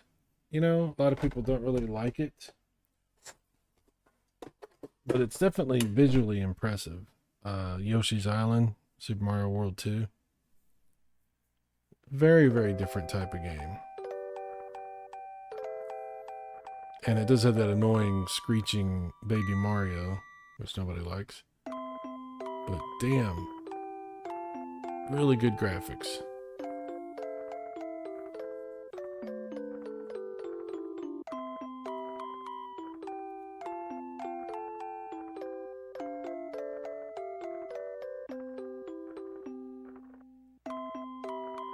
Played this for years. That's why I love Super Mario World hacks. Absolutely. What are you talking about? Snes and Snes and all that kind of stuff? Is that what you're talking about? I heard people say it so many different ways. SNES, Snes, Snes. Well, there's another one that I heard not too long ago that I'd never heard before. Just last year, I think I heard this. And it was like SNES. SNES. SNES. That's what it was. I never heard nobody refer to it that way, but somebody on some YouTube channel I was watching, they were saying SNES. And I was like, I've never heard that before. So there's always room to hear things or experience things a different way, I guess. Drunken Cheese says, on the Japanese version, you go from Cape or Flower Mario to Mini Mario, unlike the USA version. Huh. Mario Bros. 2 is really good, but Crying Mario's no, I guess. You don't like Crying Mario? Get good. Dude. Snook? What? I don't know what that... What is Snook? I don't know what that is. SNES. Sounds like AI interpretation. It wasn't. It was actually a person. And they were surprised that I'd never heard of it, because I asked them about it. I was like, I've never heard anybody refer to it as SNES. And they're like, really? And I'm like, yeah, I've never heard that before. And they're like, wow, we always said that. I'm like, okay, interesting.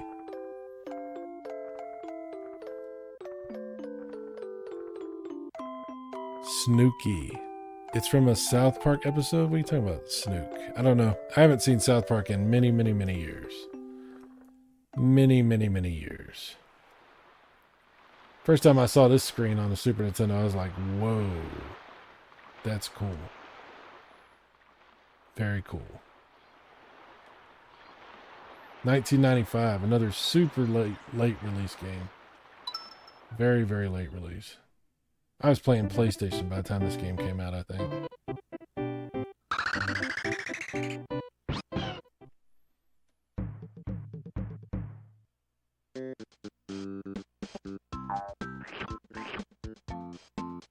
Yeah, very different type of look and experience from, you know, the first Super Mario World. I really don't even know why they call this Super Mario World 2, because it's really not. You know what I mean? Oh, crap. Wow.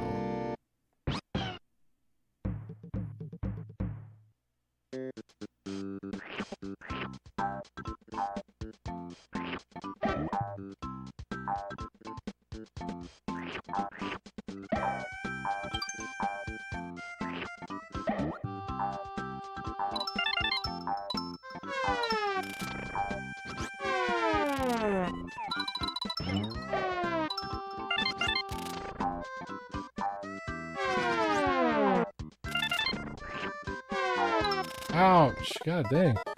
Must be pretty... Is this far in the game, or am I just sucking ass? Like... Sheesh.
Oh, okay.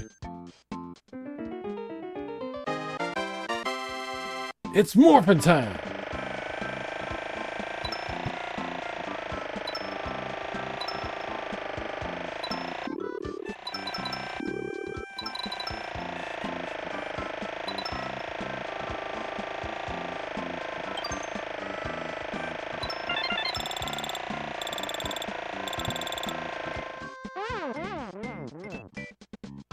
That's pretty cool.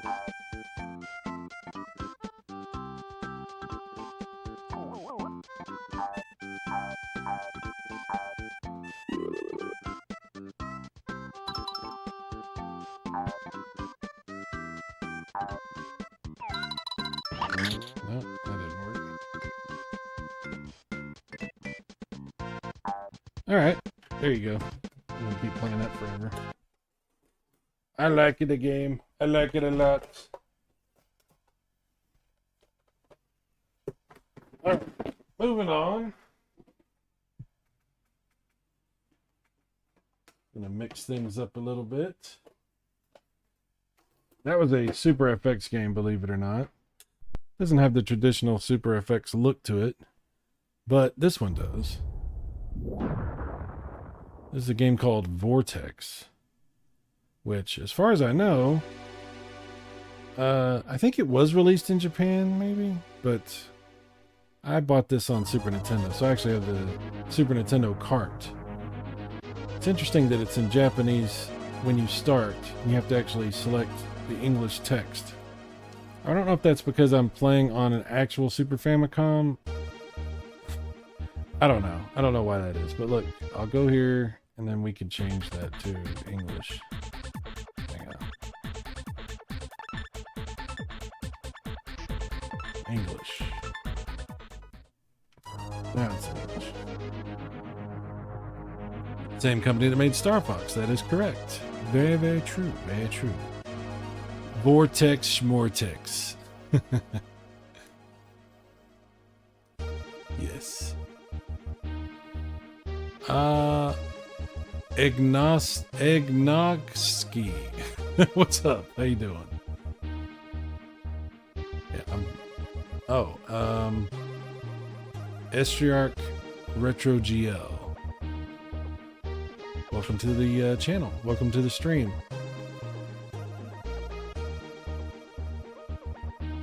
Yeah.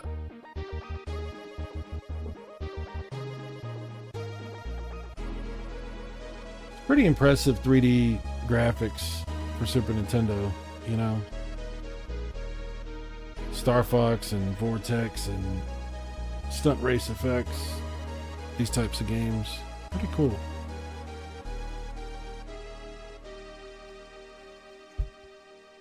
Which is actually, it's interesting. Stunt race effects.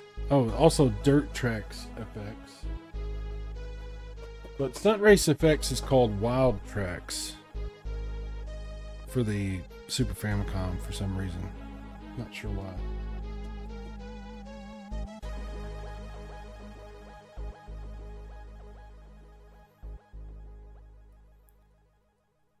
Can even smell the Star Fox polygons from here.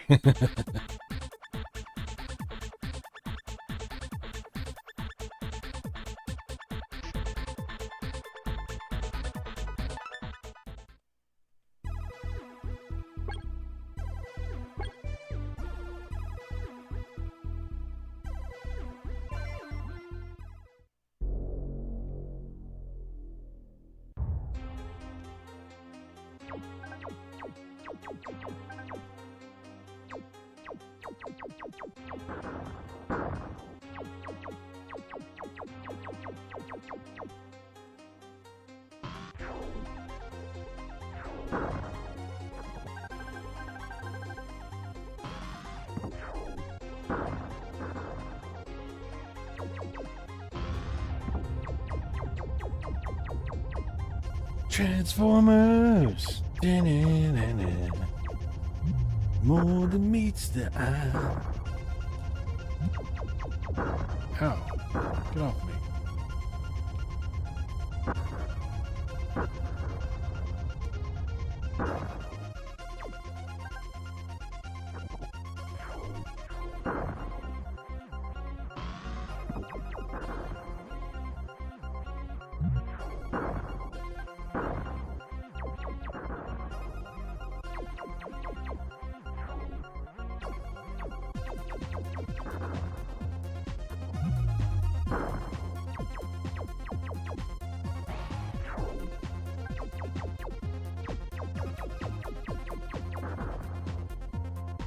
Alright, you get it. I mean, it really didn't show you much, but you get it.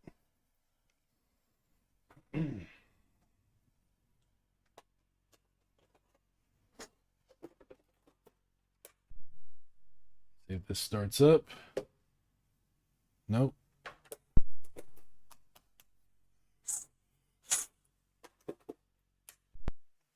There we go. Come on.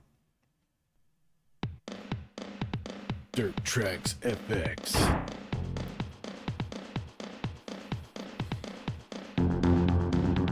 It's not a great game.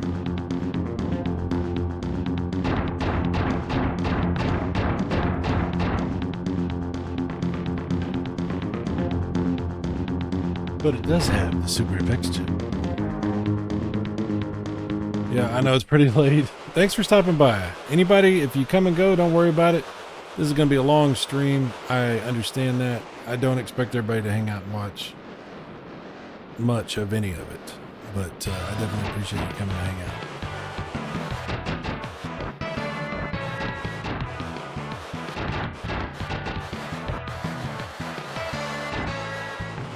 What's funny is there's a dirt tracks type of game on the 32X and on the Jaguar, and they're both terrible.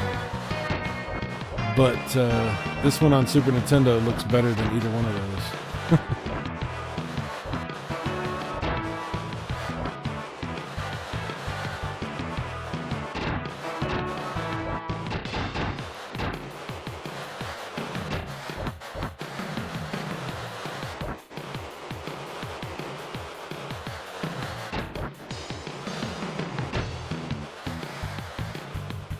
They have the Winter Games 1-2. This is actually possibly the most impressive Super X game graphically. Yeah. It looks good, right? I don't have that one that you're talking about, the US Gold Olympics game. That one is very impressive. That one is very impressive.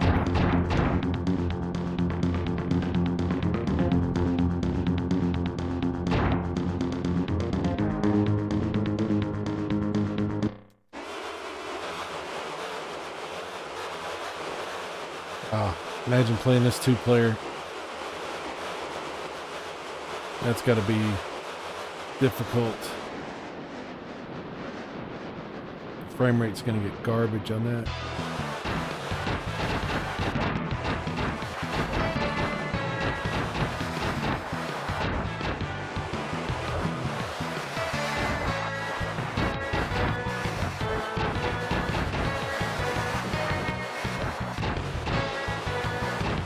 There's still a bunch of Super Nintendo carts that I want to get that I don't own. I only have, like, we counted 80 of them, so there's still some really good ones out there. Maybe eventually I'll pick them up. Some of the prices are kind of crazy though.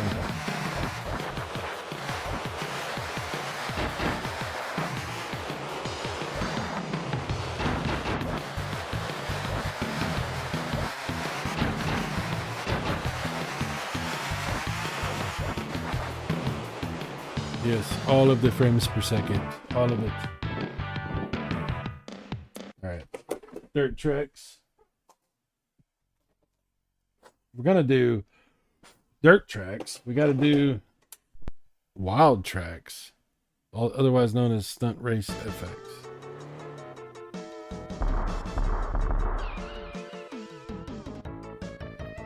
This is a fun one. Frame rates are kind of bad, but it's pretty cool. There's something about these FX games. I don't know. They're not amazing. Well, they're kind of amazing in a way, but there is something fun about them. There's something unique about them.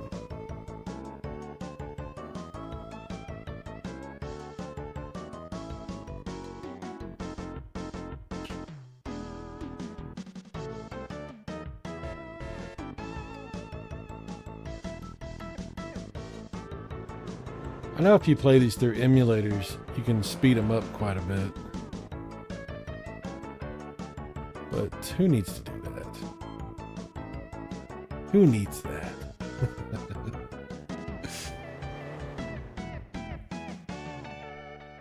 It's still a good game despite poor frame rate. They did compensate for it.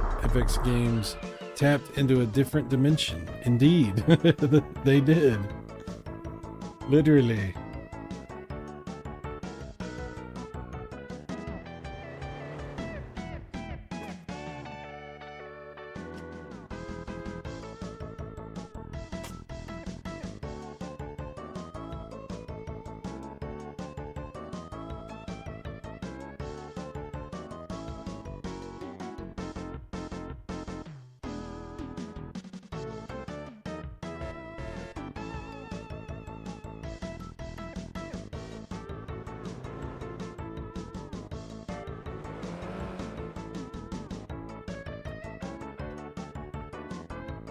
All right, you got that one.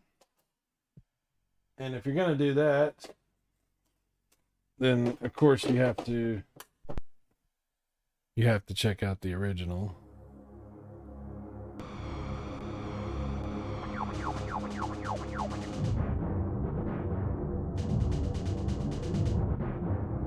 We opened a portal. Any pace, this game, Stunt Race FX is actually baller if you pop the cart open and mod it with the faster crystal to overclock the FX chip. Yeah, I've heard that you can do that. I've done it on an emulator. I've sped it up on an emulator. You can get basically 30 frames per second. It feels way better. It's pretty awesome. Can't say they didn't try hard. The crystal oscillator. It's I'm not a technical expert, but it'll cause the megahertz speed to increase exponentially. Rock Fresh. Ninja Turtles in Time versus Double Dragon Returns. Oh, interesting. Well, Double Dragon Returns is a really good game, but Ninja Turtles is Ninja Turtles, and Turtles in Time is best probably on Super Nintendo because it has extra stuff that's not in the arcade.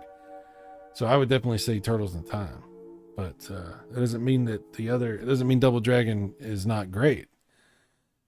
But yeah, what are you gonna do? It's Turtles in Time.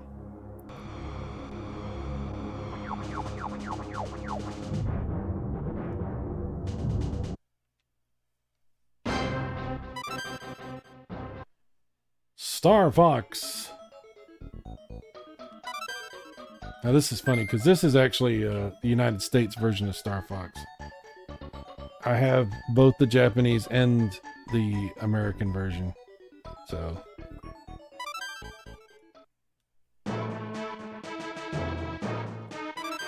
Corneria. We need your help, Star Fox. Oh, that's the other.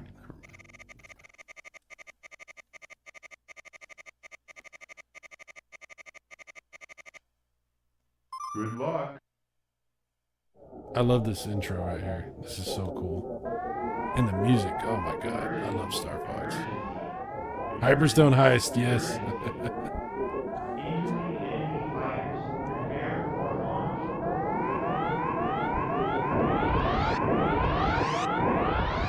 Dude, Star Fox is still awesome. It's so awesome. This was such a big deal when it came out.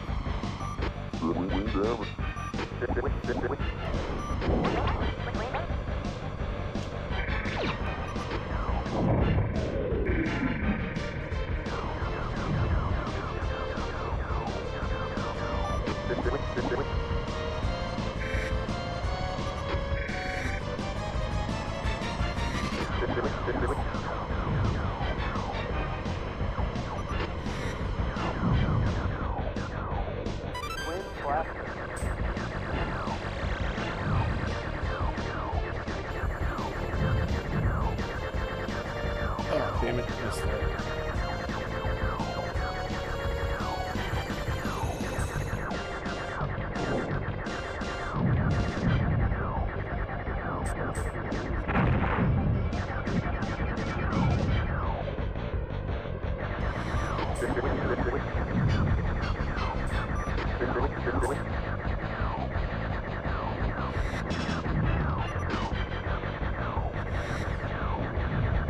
It's not like super smooth or anything with the frame rate, but it gets the job done.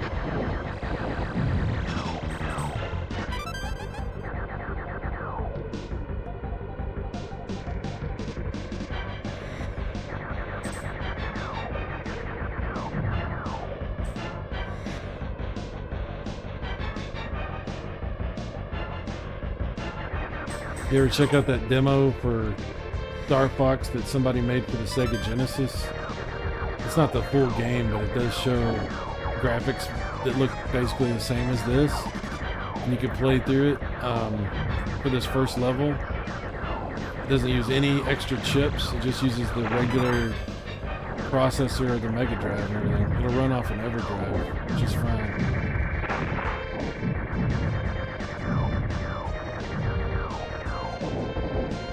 CPU on the Genesis was pretty powerful.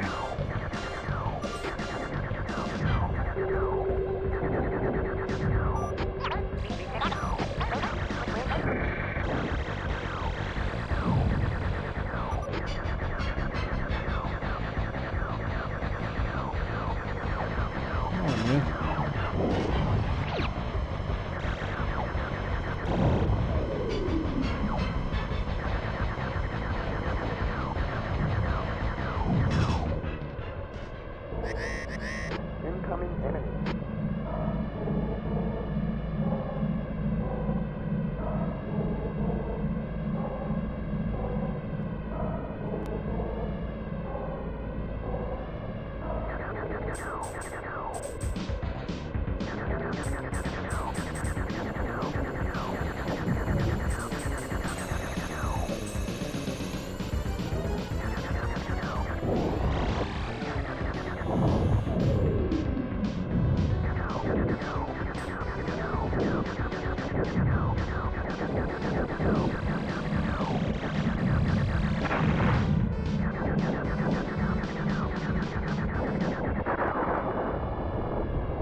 Who are you guys? Where's Star Fox? Love it. Love it. Andrews reminds me of Kevin Spacey. Oh my gosh. I wonder if Star Fox will ever get Redemption Arc Zero. Oh, they gotta re-release Star Fox Zero with the regular controls. That game's badass. It's just hard to control, but that game looks so good. Believe it or not, guys, I actually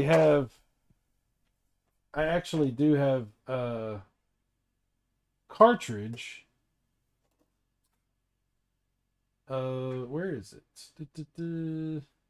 Oh, here it is. I actually do have a cartridge that I got. I'll show it to you real quick because it's pretty cool. Here it is. Star Fox 2. I bought this from a guy who made this, I think on eBay. When I bought it, he sent me a Super Nintendo version, and then I had a new label printed and put it in a Super Famicom cart so I could play it on my Super Famicom, not just a Super Nintendo. It's pretty awesome.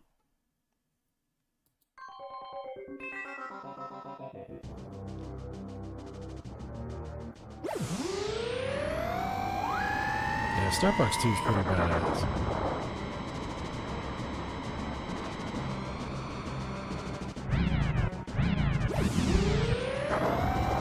Apocalyptic, thank you. Star Fox 3, Slippy's Revenge.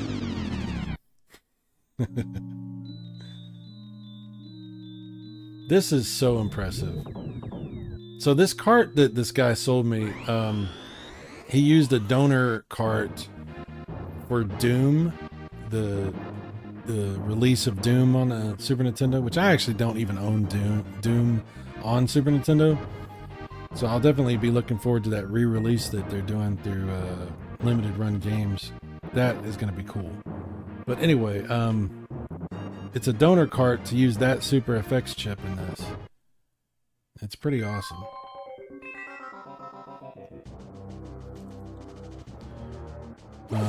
Was dumb that Nintendo didn't pull it out. It would have done really well. Yeah, it's really stupid that they didn't release it. But I guess they were, I don't know. Back in those days, man, Nintendo wasn't looking backwards. They were looking forwards. Absolutely. And they were already on N64 stuff. And they're like, nah, we good, bruh. We good, bruh. Nobody cared about older stuff. Nobody cared about, you know, once they moved on, they moved on. You know what I mean? It was a different time. Yeah, that's before Nintendo gave two craps about backwards compatibility. It's like the only console, like back then it was like the only one that the only one of their consoles they cared about was for portable stuff. You know, like Game Boy Color would play Game Boy. You know, I'm trying to think, like, they just didn't care about backwards compatibility back then.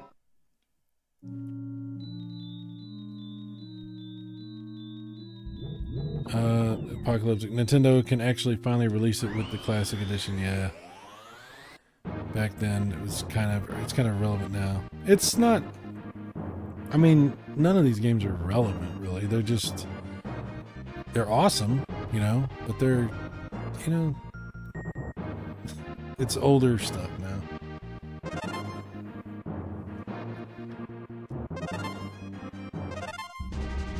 Look at this. Look at these graphics. This is really good for Super Nintendo.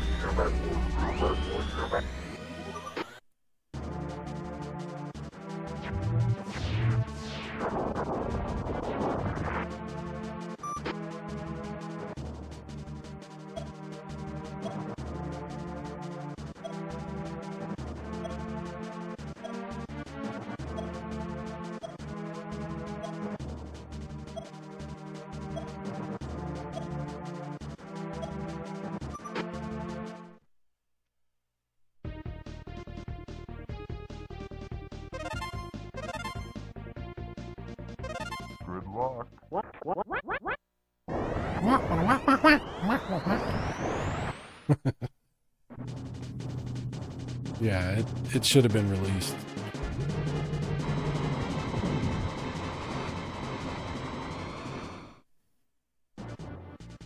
The 3D in this game is just as good, if not better, than the 32X and what was on the Jaguar, probably. Really good 3D. Obviously, it's not going to compare with the N64 or the PlayStation or the Saturn or anything, but you know.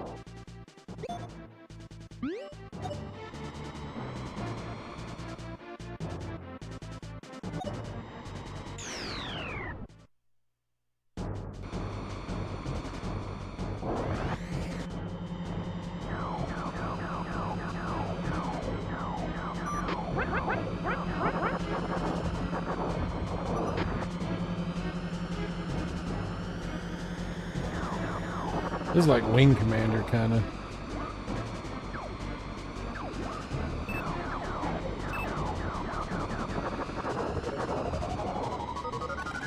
There's a lot of different modes in this game. You can like transform into that walker version, and it's pretty cool.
Really cool. This is Star Fox 2.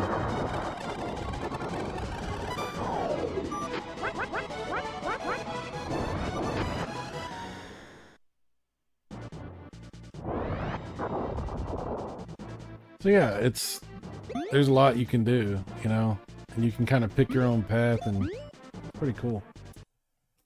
Very impressive game.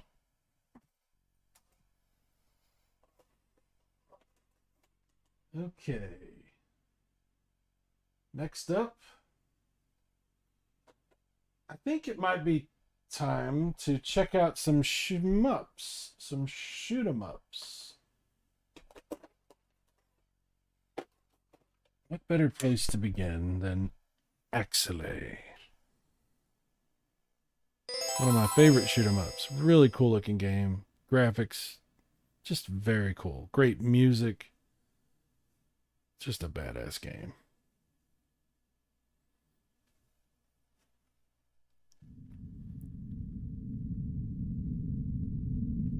Star Fox 2 better than Star Fox 64? I don't know. Star Fox 64 is freaking great.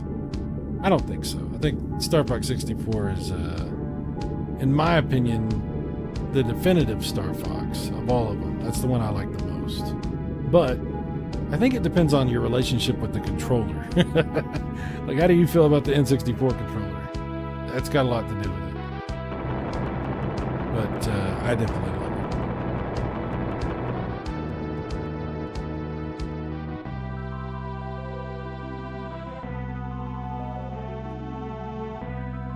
It's in Japanese because most of my cartridges are Super Famicom cartridges, including this one. This was a little bit expensive when I bought it. Not too bad, but it was late. It was one of the later carts that I've bought because it was a little bit pricey. But I had to have it. I had to have a cartridge of this because I freaking love this game.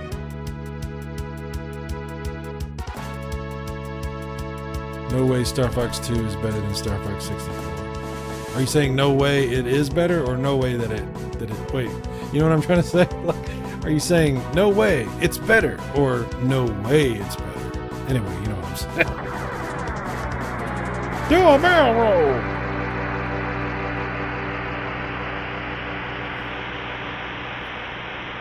I'm gonna bed it up, enjoy. I'll check if you're still when I wake up. Okay, dude, no problem. I actually took a nap before I did this because I knew I was gonna be going for quite a while. So, yeah, this is an unusual stream for me. Normally, I don't stream as long as I'm gonna be streaming tonight. But I've been wanting to do something like this for a while, and so we're just doing something a little bit different. Long as stream. 2-hour mark, 16 people watching. Drop a like. Oh, yeah. Thank you. I appreciate that. You are invited to subscribe if you're not, and if you would like to like the stream, that's cool too, but you're not required to do any of that. It's up to you. Oh, shit, I gotta check my poll.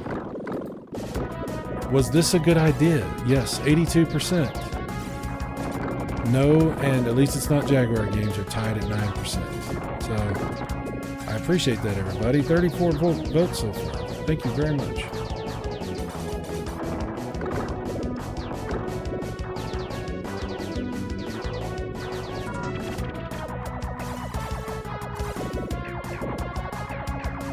I love shoot 'em ups. I think that's why, that's a big part of the reason that my favorite console of all time is the PC Engine TurboGrafx.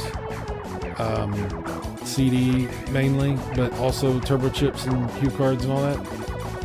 But the shmups on Super Nintendo, dude, there's some freaking good ones, and this is one of them. This is one of the best shoot 'em ups.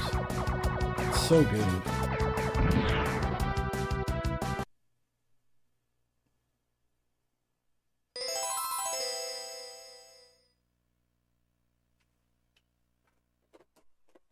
Oh my God, I just realized I was looking at my carts.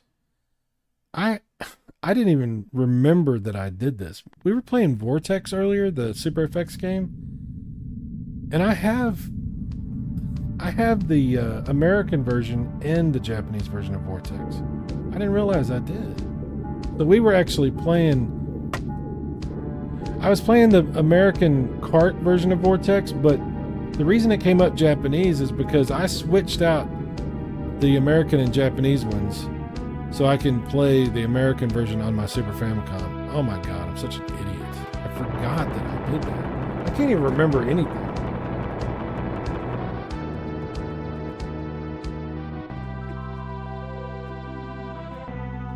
Here, I'll show you what I'm talking about. Look at this. Let me bring this up. So, this is the one we were playing. And it came up when we started playing it in Japanese because it's the actual Japanese cart inside here. Here's the Japanese cart that has the American one inside that I switched the internals. I can't believe I forgot that I did that. I've done it for several games, including Star Fox, by the way. But I just forgot that I had done it for Vortex. Sorry.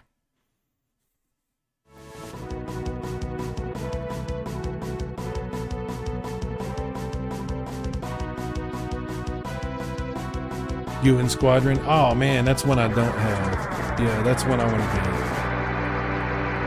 The scrolling on this game is insane. Yeah. Chris says, "Oh, so now you can sell your American one to buy more games." Yeah. All right, let's play a little bit of Axelay. Not very much. I will play this all night. Arms installation is complete. Good luck.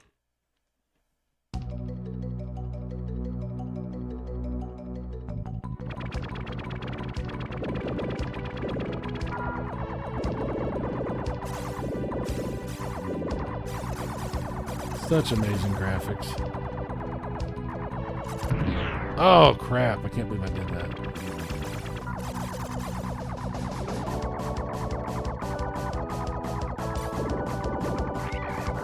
Oh man, I'm tired.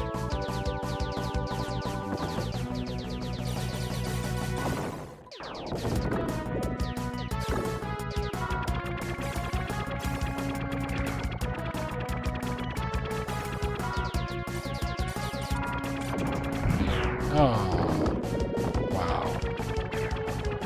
Not going well.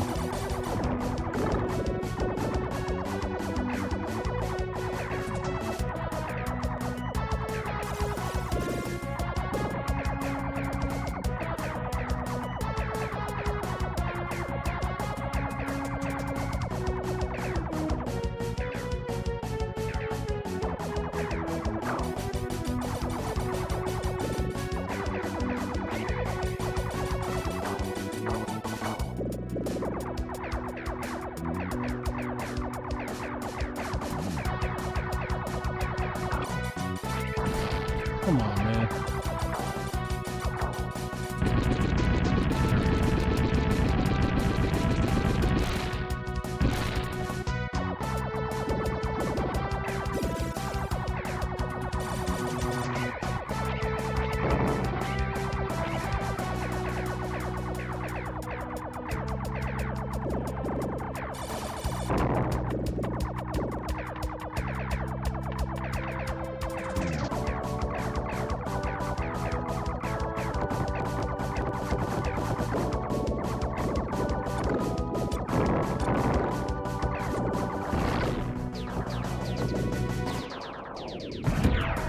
Wow, really?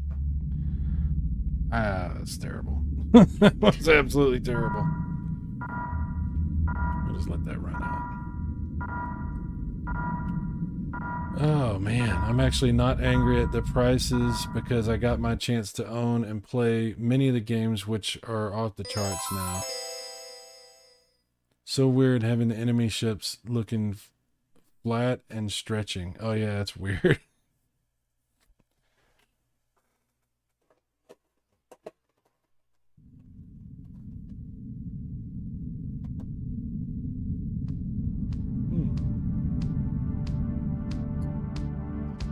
Okay, next, an early shmup that I fell in love with as soon as I played it on Super Nintendo, and I still love this game to today.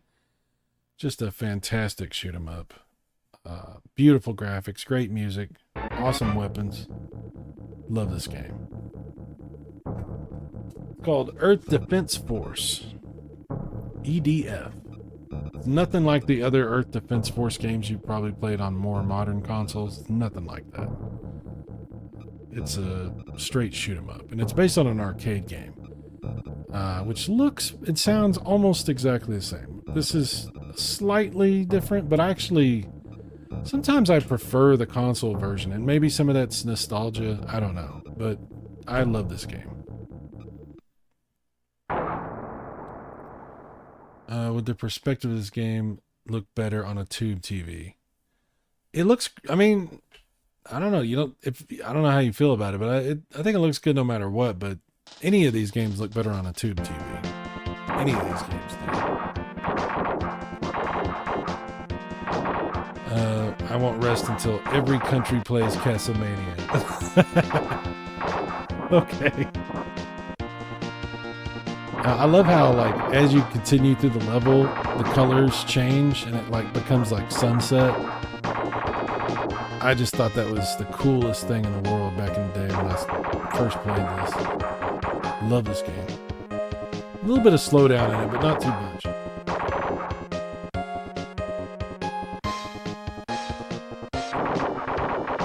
Also, this is one of the first games that I really noticed the translucency effects. And that wasn't something that you really saw on TurboGrafx or Sega Genesis, so again, very impressive for back in the day. The translucency stuff kind of, I don't know, it was just really cool. It was just really, really cool.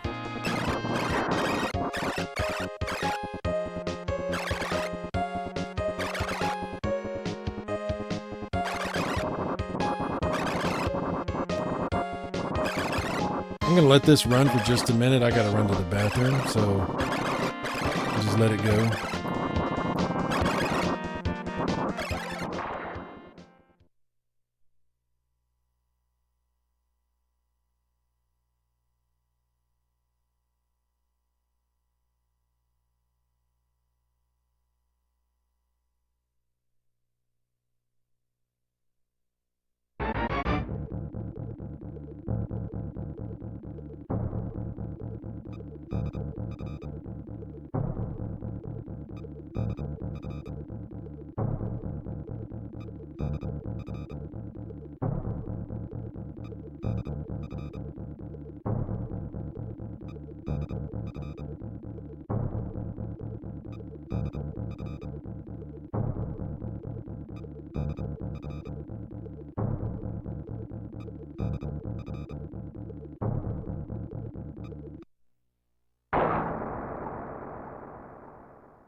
Earth Defense Force is freaking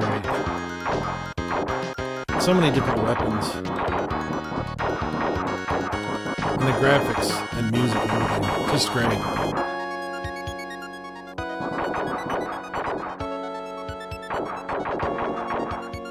You didn't know this was a shooter? Yeah, because like you said, like the other Earth Defense Force games are not like this on other consoles. So.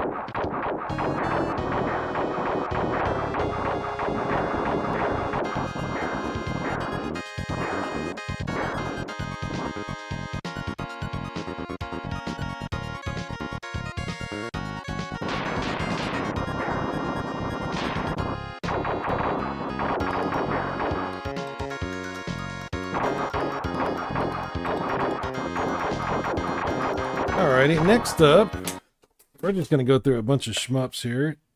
Next one is called Dimension Force. That's what it's called in Japan. I think it has a different name in the United States.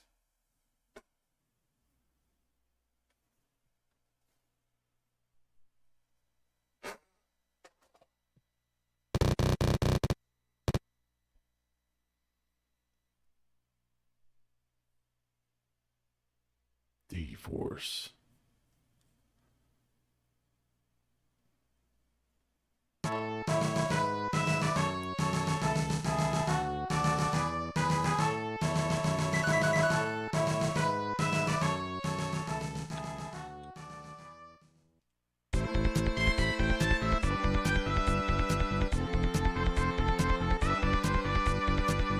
This one's pretty good.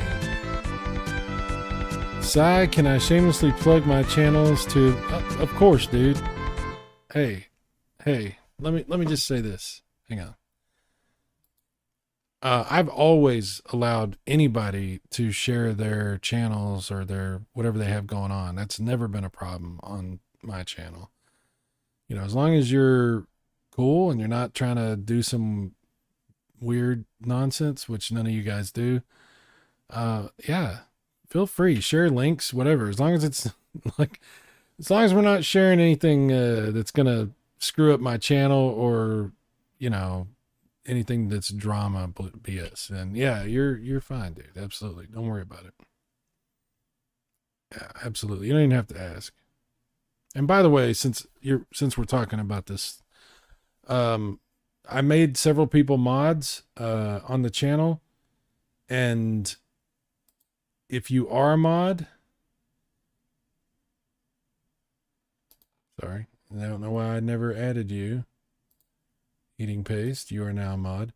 If you are a mod and you need to do anything, if something comes up, somebody, whatever, you know what I'm talking about, then you don't have to let me know. You do what you need to do. I trust you guys, and you have autonomy. You have autonomy to do what you need to do. So.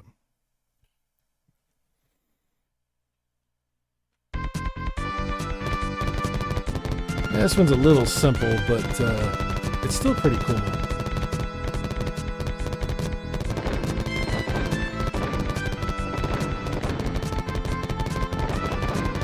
I like the music.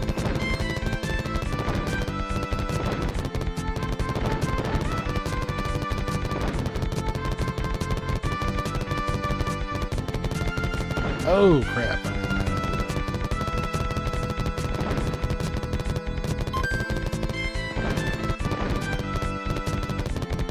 Oh, come on, man. Wow, I'm getting absolutely destroyed.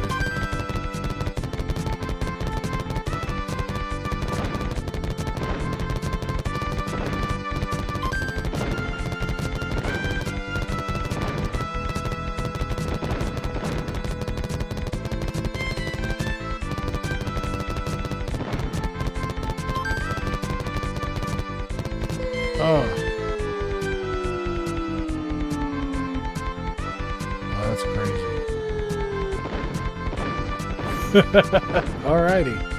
Not really sure what happened there. Wow. Wow. Okay, D-Force. You're not the best shooter in the world, but you're alright. You're okay. This is an early one. It has a little bit of slowdown, but it is really nice. This one's really cool. Gradius 3.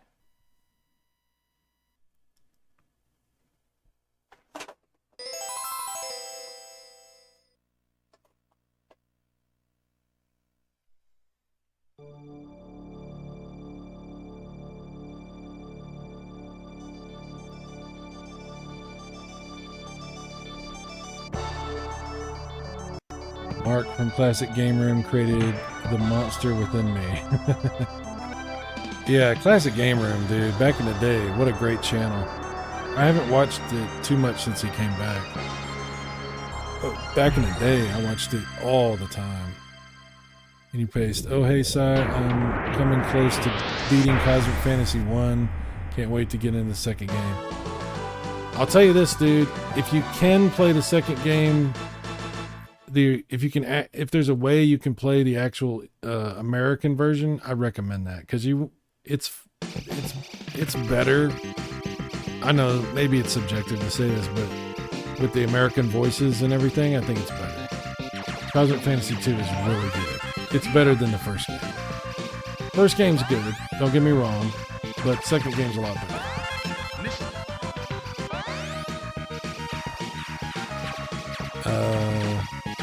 That reminds me of Super Strike Eagle. Oh, yeah. Gradius 3 is a great game. I just subbed, brother. Oh, thank you. Oh, you subbed to Evil, hopefully. Eating paste. The slowdown feels almost good in this game. Yeah, it's kind of necessary because this game's freaking hard without it. It's kind of hard anyway, but the slowdown helps. It's like R-Type, Super R-Type, which we'll do that in a minute.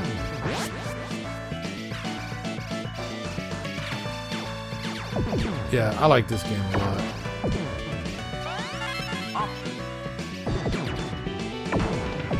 Slowdown doesn't bother me. We're used to that, you know. We had a lot of slowdown back in the day, and We just got used to it. It's not a big deal. Flickering can bother me. If stuff gets too flickery and you can't see what's going on.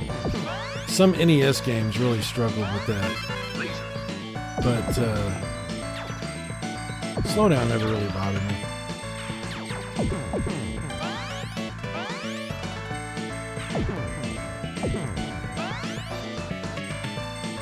It was your first Super Nintendo game. Wow. Yeah. It's pretty cool.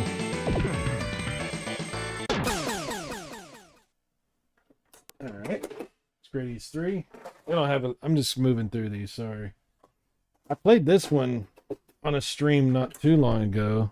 This is Thunder Spirits, which is Thunder Force 3, I think. Very similar, almost exactly the same on Genesis, except the Genesis one is better. The Genesis one has a better frame rate, and it's just a better game. But this is fine. This is a good way to play it. It's just, I'm not gonna lie, the Genesis version is better.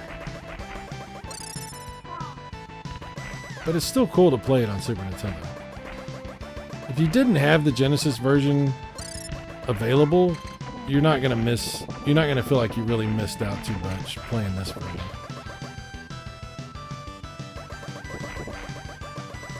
Apocalyptic, sorry, Si, I can't sub again, brother. I was like, okay, I understand, it's okay. Yeah, sprite flicker can get a little bit excessive on some NES games. That's really the platform where you see it be a problem.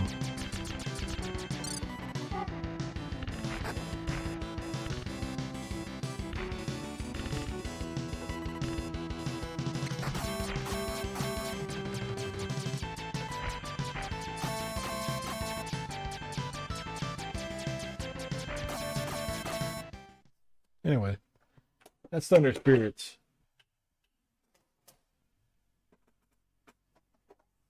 Okay, here's a what is this one? I think this is a shoot 'em up. Let's check it out. It's a Super Famicom game. It's called Poppin' Twinbee. I think it's a version of Twinbee that's a shoot 'em up.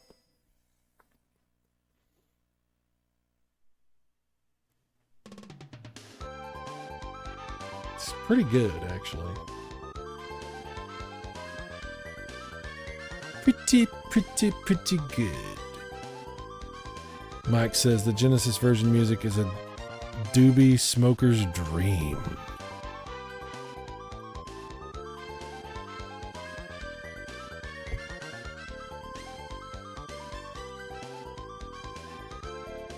Yeah, this one's 2-player also.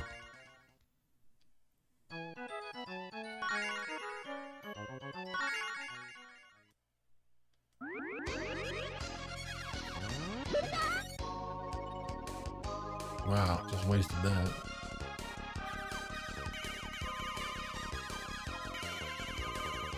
Oops.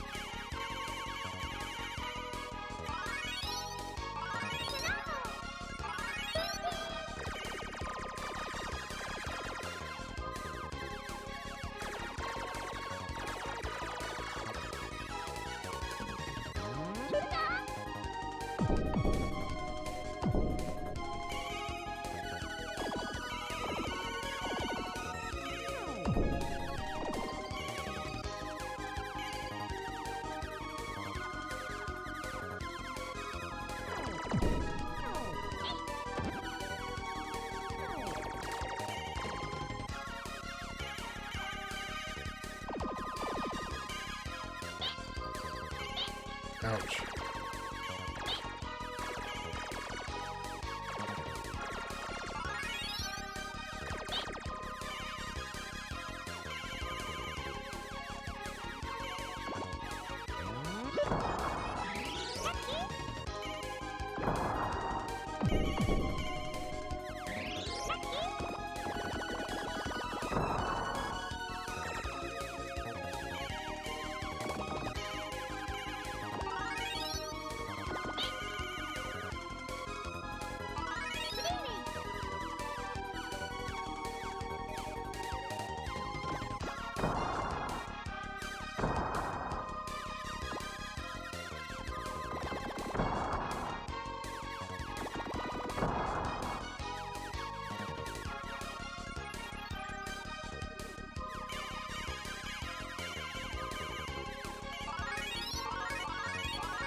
I have to be careful because I will just keep playing these damn shoot 'em ups. Like all night will just be. It'll be like noon tomorrow. I'll be like playing the same damn shoot 'em up.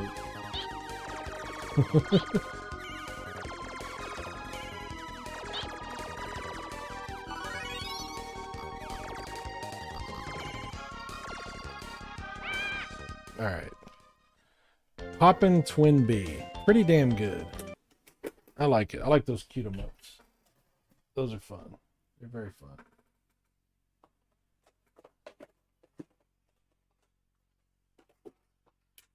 We got to get to the R-Type game. So here's Super R-Type. A little bit of slowdown in this one too, but the graphics are very nice.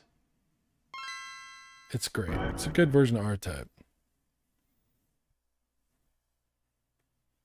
Let's see. Drunky Cheese Fudge. This reminds me I have to play Dino Riki, kind of mixed between shmup and platformer. Hell yeah. Peaceful, simple fun. Oh yes. Don't stop. I expect a 6-hour stream, Mr. Powers. What's your favorite version of R-Type? The arcade version? I have that Evercade cart, the IRIM Evercade cart, and it has the arcade version of R-Type. Great game, obviously, so influential on shoot 'em ups and stuff like that. Super R-Type though is really nice. It does have some slowdown, it definitely does, but it looks really good. It sounds good. There's also R-Type Complete for the TurboGrafx CD, which is pretty good too, although it has a lot of unnecessary cinematics. Don't get me wrong, I love watching the anime style cutscenes and stuff, but R-Type Complete has a ridiculous amount. They're like a lot. Kind of unnecessary for R-Type, you know? But that's a pretty damn good version, especially with the music and everything. So I don't know what my favorite R-Type version is, but this one's not bad. Apocalyptic says R-Type is hard as crap. Yeah, it's very hard. Maybe the slowdown is a good thing. Mike says, what's up, Mike? He says, the Master System R-Type, the only one I can beat, I had to play it like a crack addict for 2 weeks. Yeah, the Master System R-Type obviously has its limitations because, you know, it's the 8-bit Master System. But dude, how cool was it that R-Type was even on the Master System? Like, for the time that it came out, that is a cool version of this game. That is very cool. Graphics and the gameplay, it's all there, you know? But yeah, it's got a lot of flicker. That's another one. But dude, the Master System R-Type is still legendary. I love that game. And I'm with you. Like, that's one of the ones that, like, I can beat. Like, if I just, like, focus on it. I have beat the Master System R-Type, but I haven't beat every other version.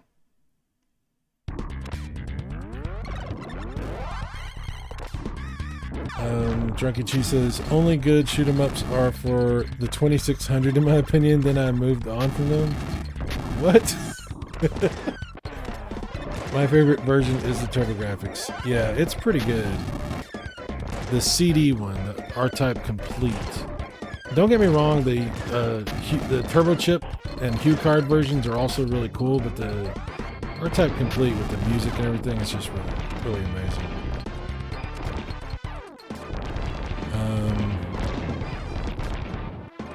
Kenny Pace says the Master System library is actually one of the best in all of gaming. I will always love the Master System. You know that, guys. You know that. I'm a Master System nut. Love that system. Blew my mind. First time I ever played Phantasy Star on the Master System, I was like, what the fuck? I was like, how is this happening? This is an 8-bit game? What?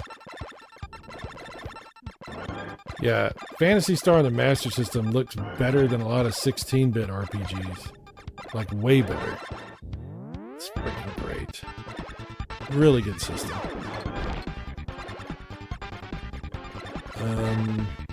My favorite shoot 'em up is Astro Warrior, Master System, and Zoom. Oh, really? SG-1000. Wow. It's slowed down, but the projectiles still come at you fast. Yeah. Actually, own R-Tap on the Master System. Hell yeah, dude. I used to have a ton of Master System cartridges, like a whole bunch. I had like maybe 100. Ended up having to sell a lot of stuff, and that was unfortunately something that didn't make the cut because I have an EverDrive for my Master System, and I was like, you know, I'm just gonna have to live with the EverDrive. But that was one that I had. I had a whole bunch. I had some really good cards for a Master System. I even had some European ones like Master of Darkness and Ninja Gaiden. Very cool stuff. Love that console. Maybe Zombie Nation is passable. Phantasy Star blew my mind, dude. Yes. You look at Phantasy Star and Master System, put it against any NES RPG, it looks a generation ahead. Yeah, I mean it's incredible. It's absolutely incredible. Yeah. And with no special chips, you know, the NES could do some really cool stuff with special chips. But even with special chips, I can't think of any NES RPG that could touch Phantasy Star. It's just on another level. It looks like a 16-bit game. It doesn't look like an 8-bit game. Now, it sucks we didn't get the FM sound in America, you know? Because if you add that FM sound to Phantasy Star, it's like a 16-bit RPG. It really is. Just a great game.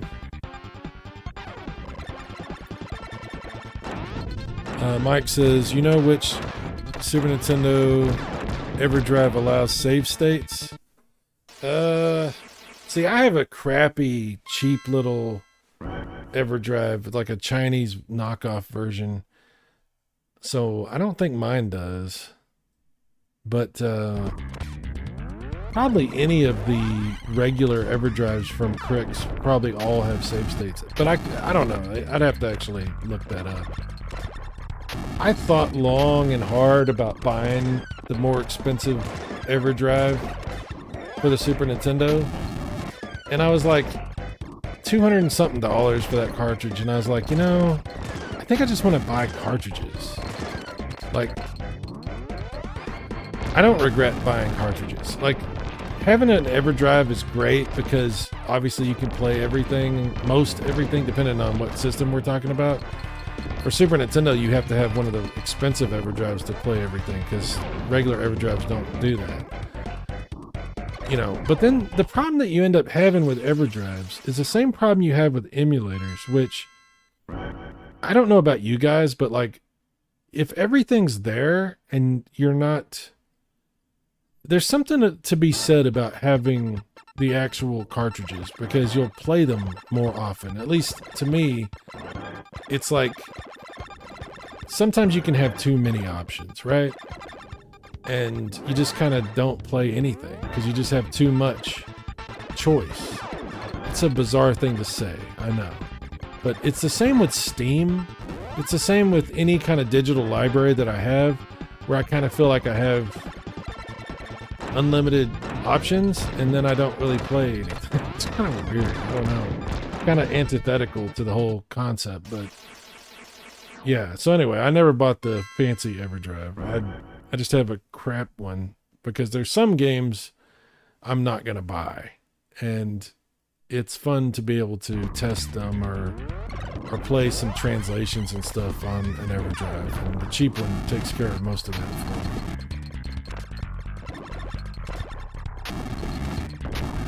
Let's see. A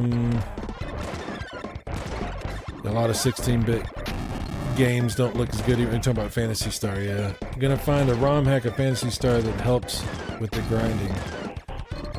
You know, you can play Phantasy Star on the Switch. There's a version of it for the Switch that has some like quality of life improvements, including like a map and all kinds of stuff. And I bought it on Switch. I just haven't played through it on there yet. So that might be the way to go. I think you even have like, Well, I don't know because I haven't played through it, but it does have some stuff that improves the experience for sure. Let's see. If Mom would have gotten us a Master System, I definitely would have been a junkie. I saw the dope dealer's sons playing it. Oh, wow. Can you paste the latest release on the Switch? Oh, that's, yeah, you're talking about what I'm talking about. Yeah, it's Phantasy Stars Banger Report. It has a mode that's just as hard, but has less grinding. There you go, right there. That's the way to go, probably. Yeah, the $220 or whatever price is a bit much. For that Super Nintendo, yeah, super duper expensive Everdrive, yeah. If you give me a full library, I won't play anything at all. It's so weird that we're like that. I don't know why that is. I don't know what that is, but yeah. It's so strange. 100% accurate. It's overwhelming. It is. PJ Smith in the house. He says, I played R-Type a lot yesterday on Antstream. Loaded it on my Amazon Fire Stick. Works surprisingly well. Good morning, everybody. Good morning, dude. I heard Mullis talk about Antstream quite a bit. I don't know much about it. But it seems like a good way to play a lot of games you probably wouldn't have even found out about otherwise. That's one of the good things about those kinds of services. Is sometimes it'll lead you to discover a game you never really would have even known about. So like I said, I don't know too much about the service, but that's pretty cool. Okay, so if we're gonna look at R-Type, then we're gonna have to look at R-Type 3. R-Type 3 is one of the best shoot 'em ups. It's hard. Don't get me wrong. It's hard. But very impressive for Super Nintendo or for anything, really. Let's play a little bit of this. A little bit of R-Type 3.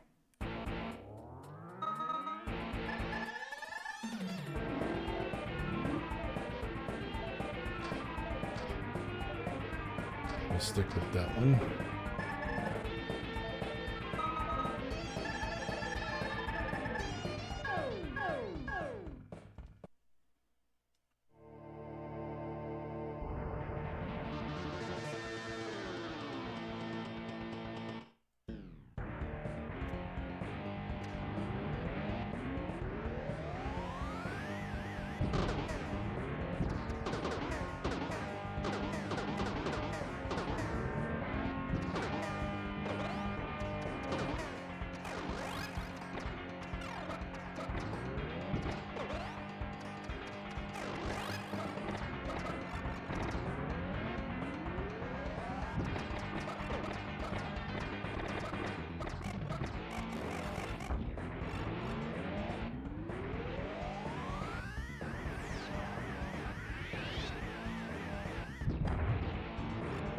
Jon Snow is crawling over my cartridges.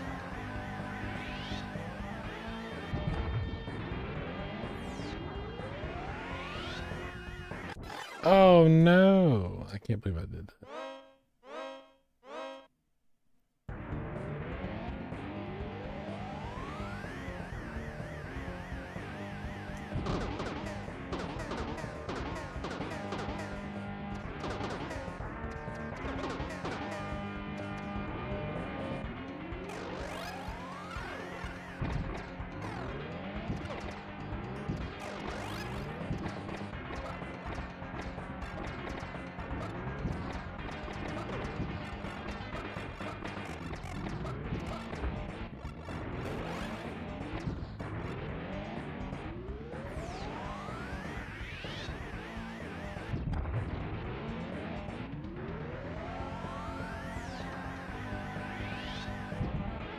Damn it.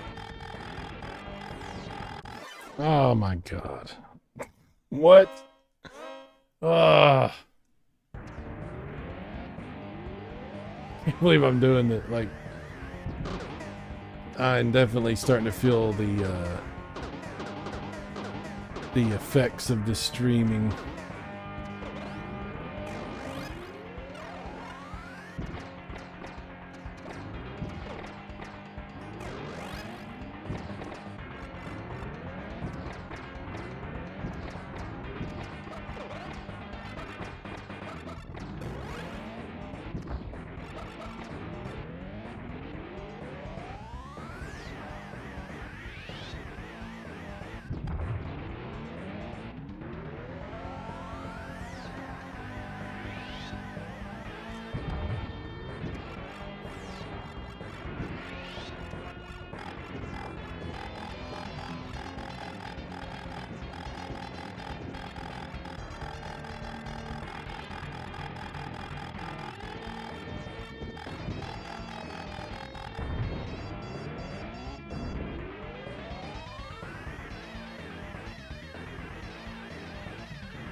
Oh, damn, I backed into the wall.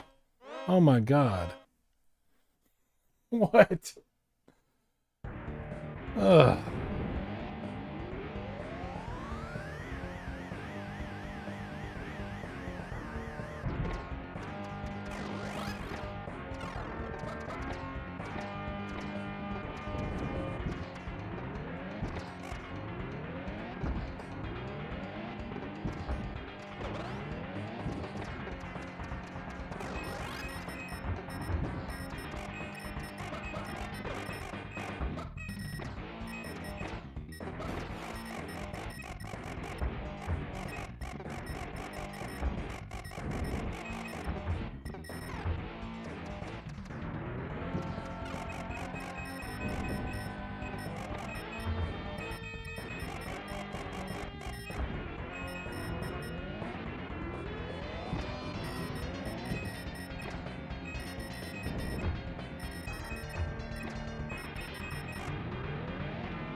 Wow. Guys, wow. That's awful. That's absolutely awful. Anyway, great game. I just, wow.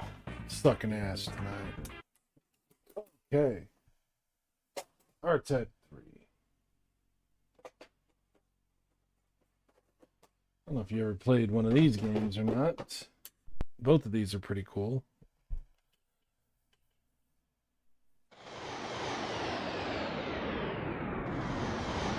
Pretty cool graphics too.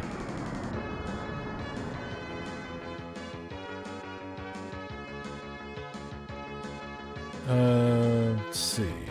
PJ says $20 for annual subscription that comes with 1350 retro games. Damn. 20 bucks for an annual subscription.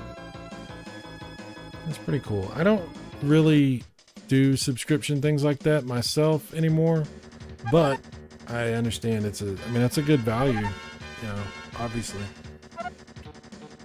Mike says, did you see the new East game for Switch and PS5 Oath of Pogea? I did see that.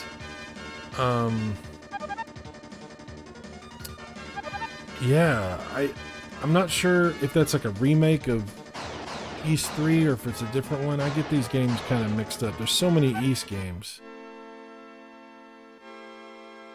I'm gonna start playing through the East Book 1 and 2 remake that they did on Steam. It was on PSP, and then they had a Steam version, and then they improved the PSP version on Steam.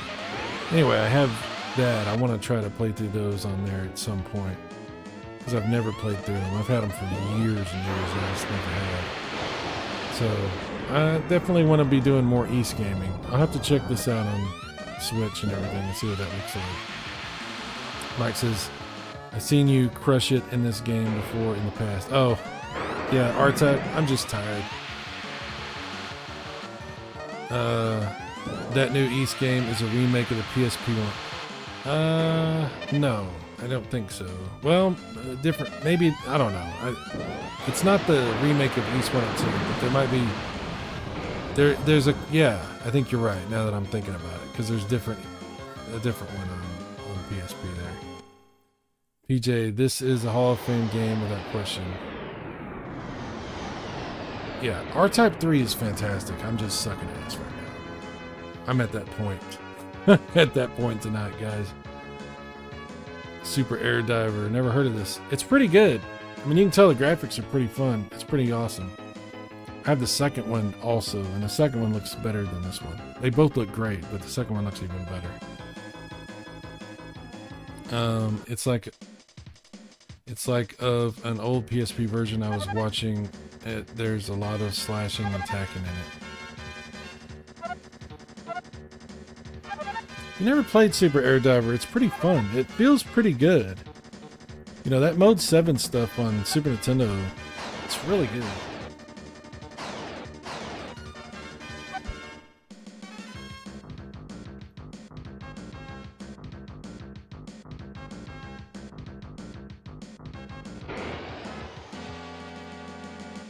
By the way, if you play these on emulation, depending on what emulator you use, you can increase the resolution of the Mode 7 effect, and you can make these games look really impressive.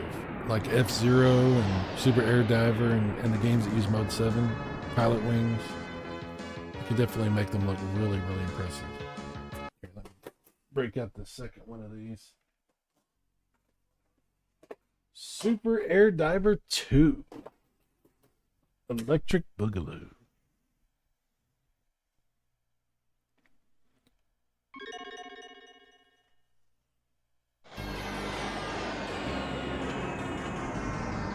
These were not too expensive. I don't think they were very expensive at all. But very nice.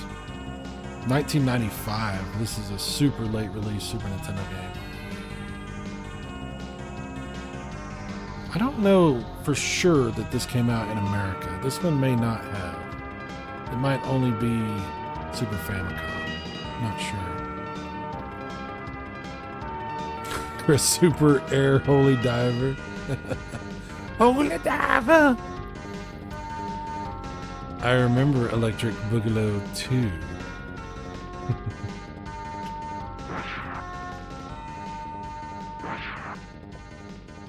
Let's try this a little bit. We'll go easy.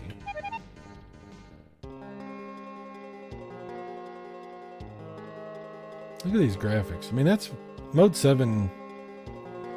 As they progressed on Super Nintendo, Mode 7 just got to where it looked even better and better. I think it was just that they figured out ways to make it look better. Not necessarily that the effect improved, it was just the artistic elements of it improved.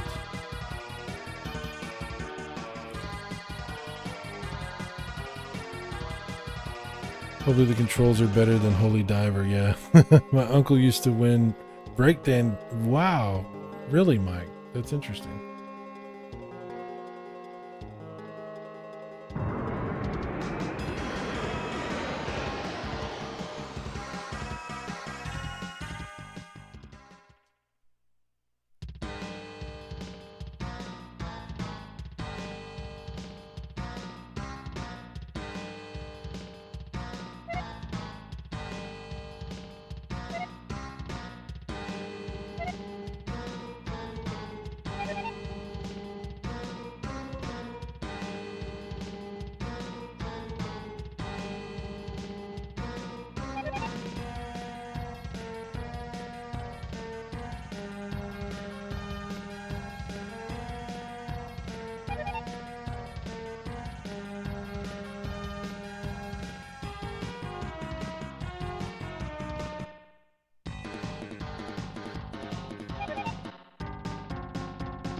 Here we go.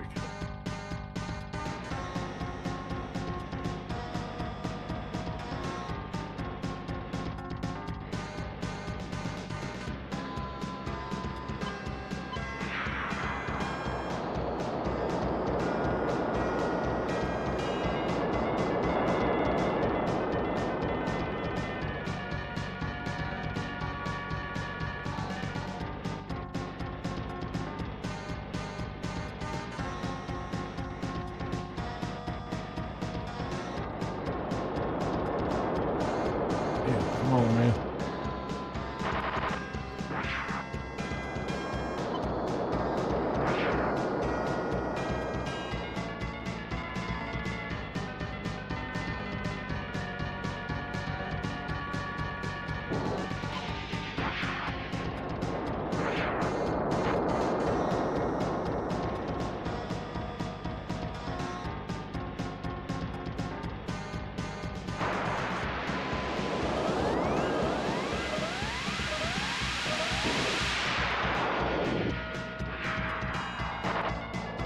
trying to remember my buttons. Get myself mixed up. Oh, a barrel roll. Where's he at? There he is. Come on, hit these guys.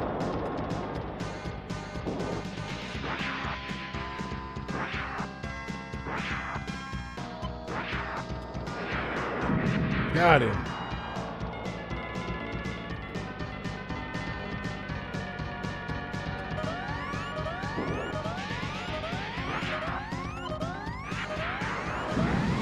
Nice.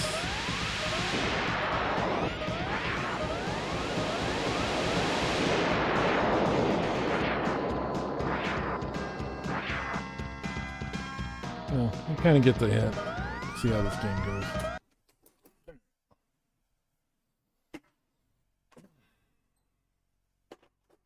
Remember this game? We were talking about this earlier. I don't know if you remember this. There's a couple different variations of this on Super Nintendo. But Wing Commander was awesome.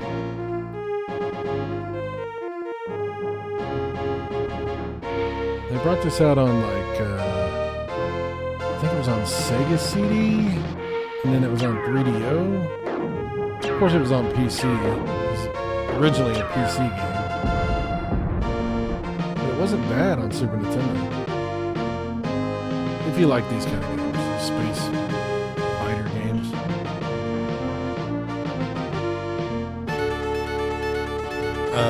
Mike says, yeah, he could spin on the floor really fast. It's pretty cool. He paste. I never liked these sim-style jet fighter games. They seem too technical. Sometimes they are. Yeah, Wing Commander is a little bit more technical than some of those other. It's like a flight simulator in space in some ways. Maybe it's not quite as technical as some of those flight simulators.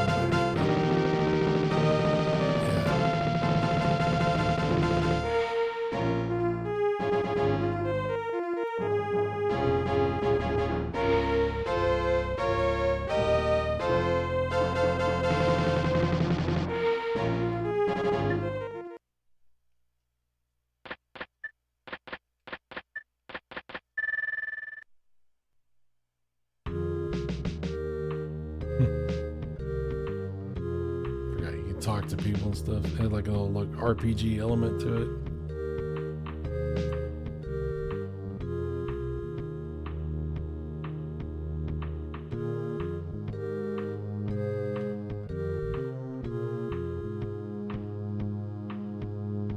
I don't know what they're saying. It's like a simulator you can do and check the standings, and then you go on missions and stuff.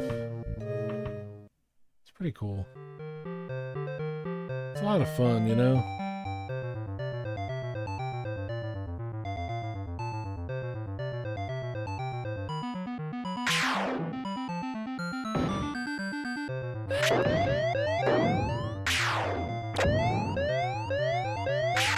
Wow, where are the bad guys at? Flying like all around. There we go.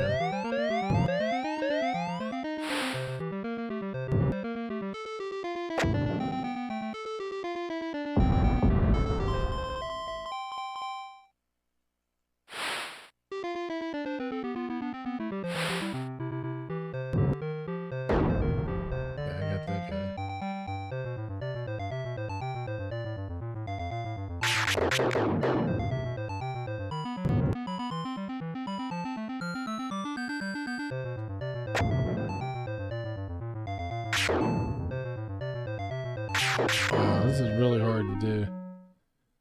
Sheesh.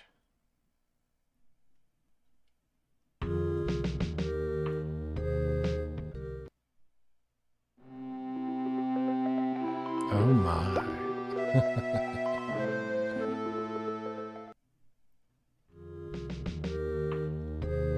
Alright, I'm not going to keep playing it. It's fine. There's a pretty cool game. I don't know if you ever heard of this one. It's called, I don't know how you pronounce this. A Celebrid, something like that. This is one I had to get because it's just cool looking on Super Nintendo. Just a very cool graphical effect.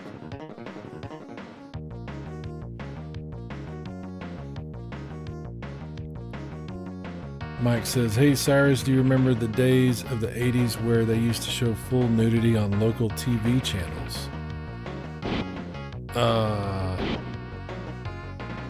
Full nudity on local TV channels? I don't remember that.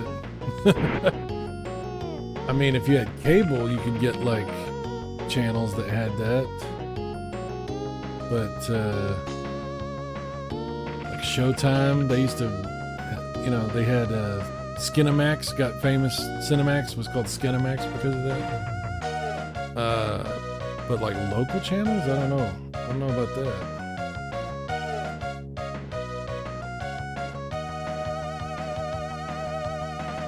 It's a pretty cool effect they use in this game.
Pretty awesome. I like that one.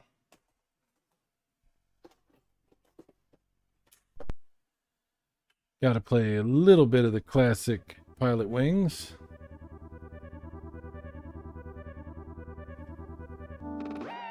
Public access shows on cable. Yeah, I'm from a small town in Texas. We didn't really have public access. Yeah.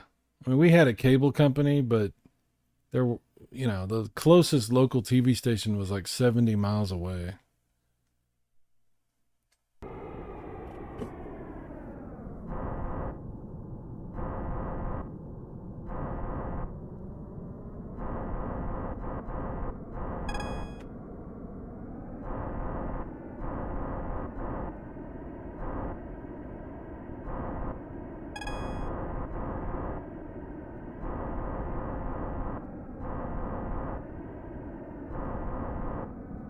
Yeah, this is a fun game. It has a few different variants and options for flying around doing stuff.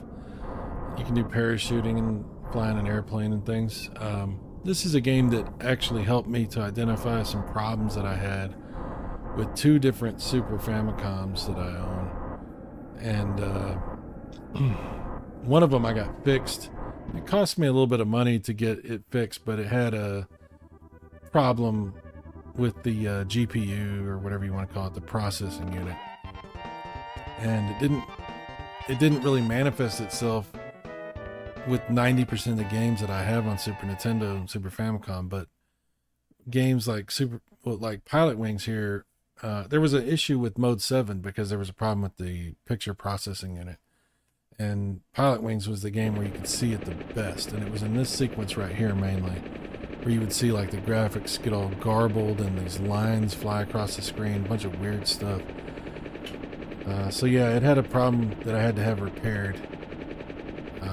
So Anyway, if you're wanting to test your Super Famicom, this is a game that will tell you probably if you have a problem with your picture processing unit. Something to think about.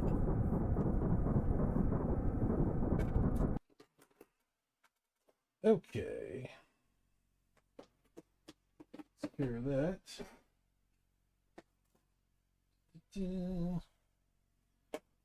I got a bunch of Japanese cartridges that I'm not going to be able to play because they're the Japanese text pretty much prevents me from being able to play them, but I'll show you what they are. And I don't know what the names of some of these are because they're in Japanese and I don't know how to tell what the names are. This is an interesting one.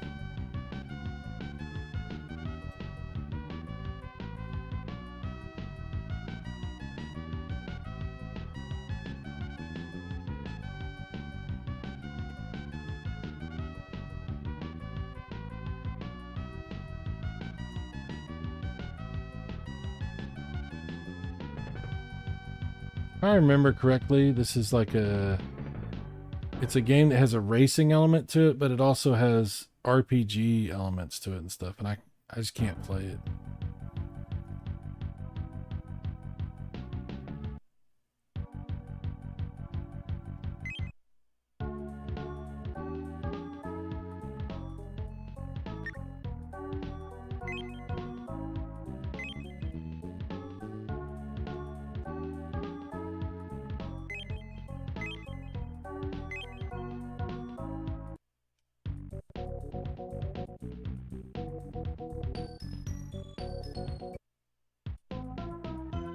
It looks really cool though. I wonder if I could find like a translated ROM of this play on my EverDrive.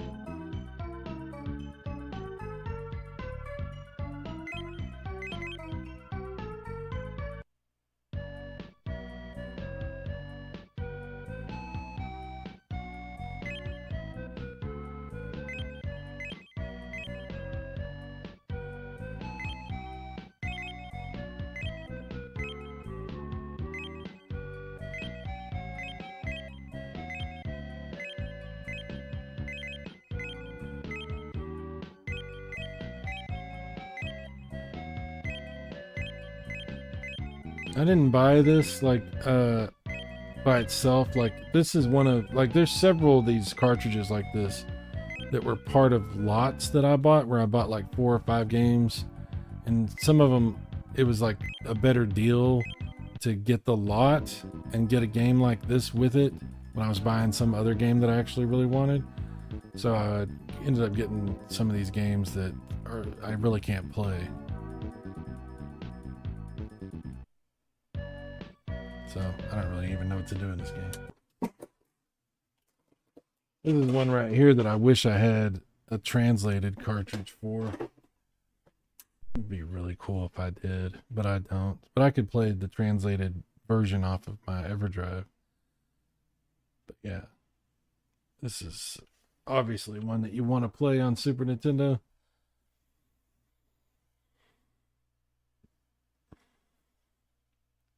You know, I don't own any Final Fantasies on cartridge other than this because they're just so expensive, you know.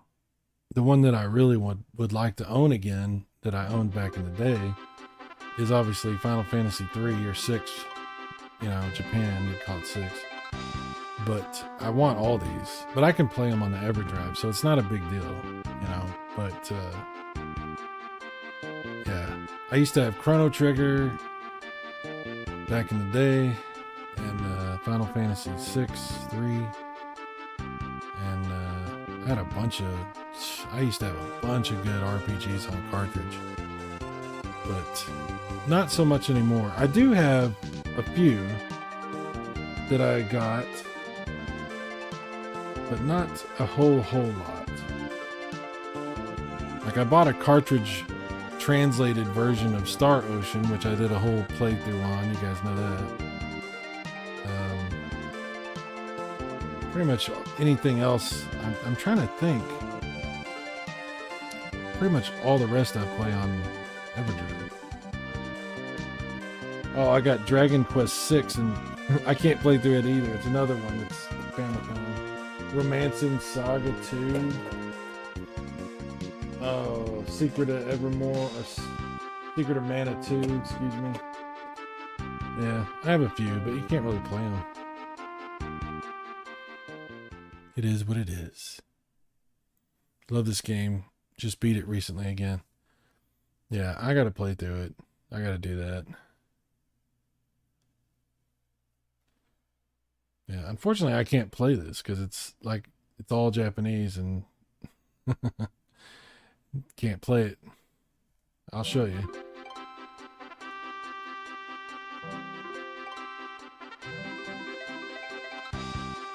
I want to play through this, but I'll have to do it on the Everdrive.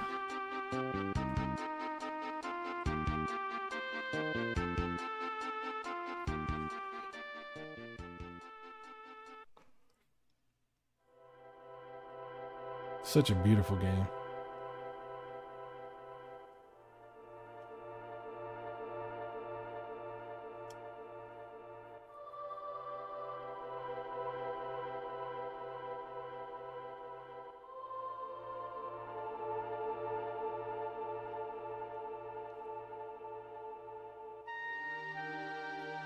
So, Rings, why did you buy a text-heavy Japanese game when you can't read it? Yeah, I was just explaining that a second ago.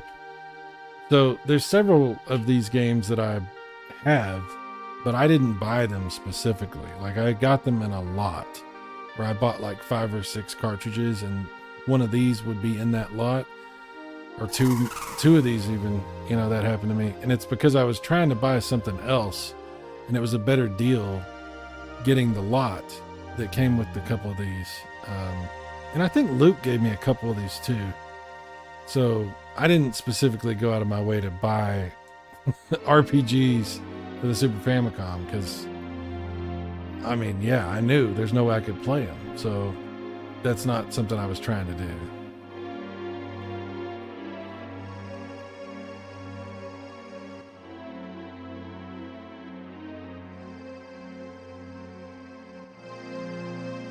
Yeah, like Luke gave me, I know for a fact Luke gave me Dragon Quest 6 and Romancing Saga 2 and Secret of Mana 2. I know he gave me those.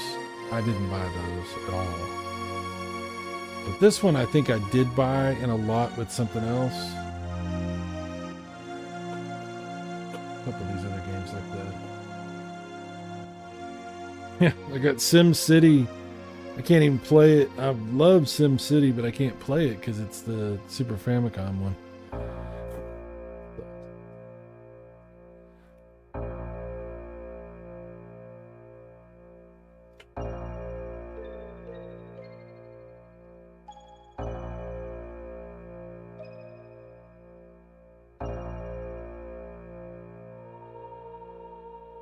Yeah. So anyway, I can't play this. It's awesome though.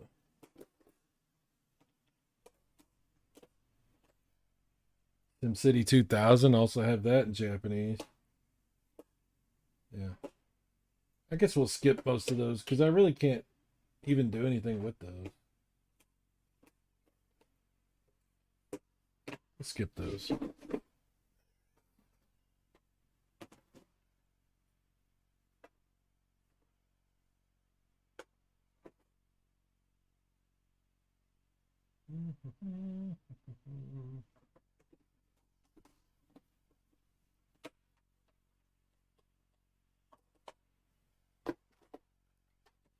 There's a game I beat not that long ago.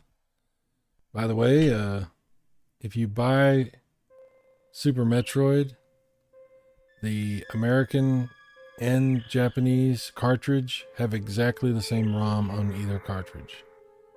They both have the English and Japanese on both. It's the exact same ROM. So save yourself some money and buy the Super Famicom cartridge.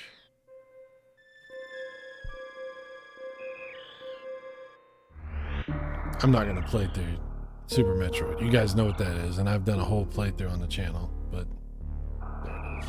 Super Metroid.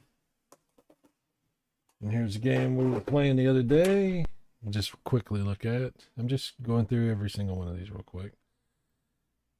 This is Hagane, another game I got from Max.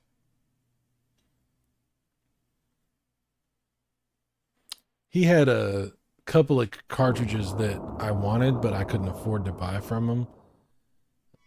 Pocky and Rocky and Pocky and Rocky 2, I think, and I couldn't afford. I was like, dude, I can't.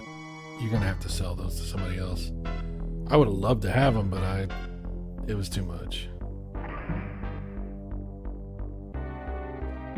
But I did buy some good ones from him.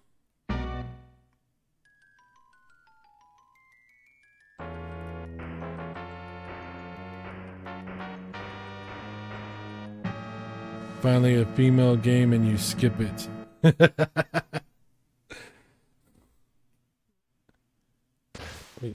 We're just going through these fast. I'm tired, guys. We're trying to get through this. Have you ever seen the Japanese version of Zelda, the Link to the Past? I mean, it's the same as the American version, but it's all Japanese. But I did buy a cartridge of this because I'm like, I think I can deal with there's not a whole lot of text in this game. So I bought the Japanese cartridge of this.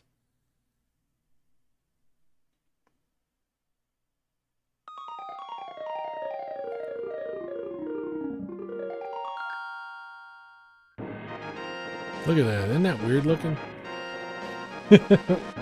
You're so used to seeing the American title screen. When you see a Japanese one, it's like, what the hell?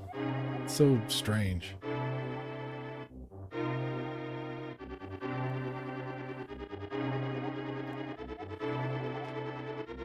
You can always pause it and do part 2 tomorrow.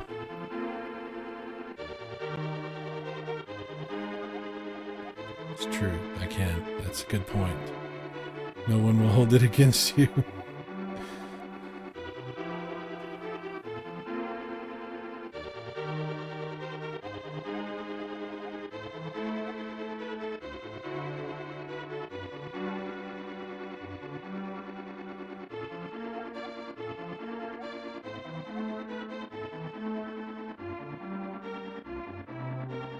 I'm gonna skip this and just play for a minute here.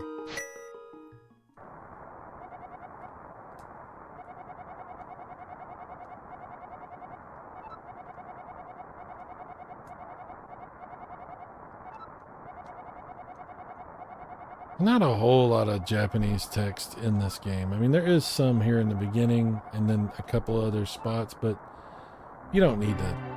It's fine. You don't need that. Who cares? You can play the game.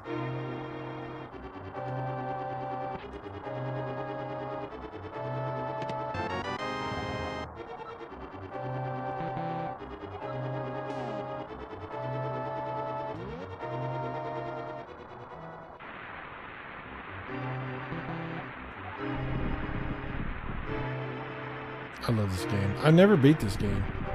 I got really far into this and I just never beat it.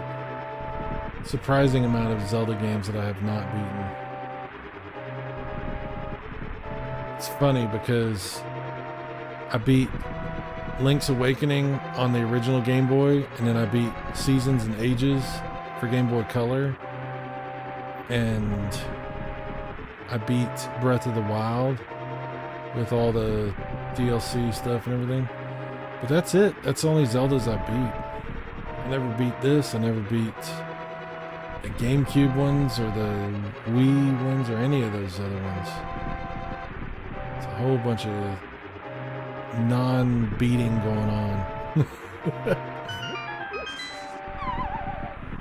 I didn't even beat one of my favorite ones, which is Ocarina of Time. I got all the way to the end and then I never beat it.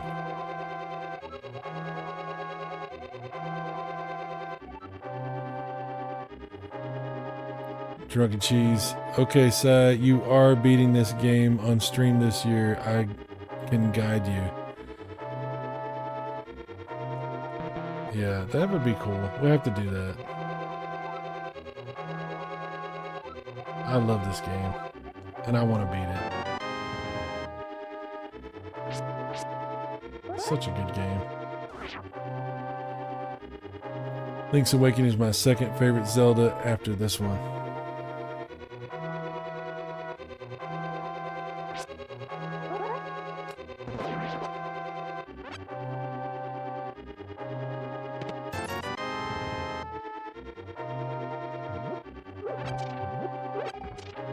All right. Well, we'll save that for the when we try to do that. Then I'll be counting on your help because I might need a little bit of help.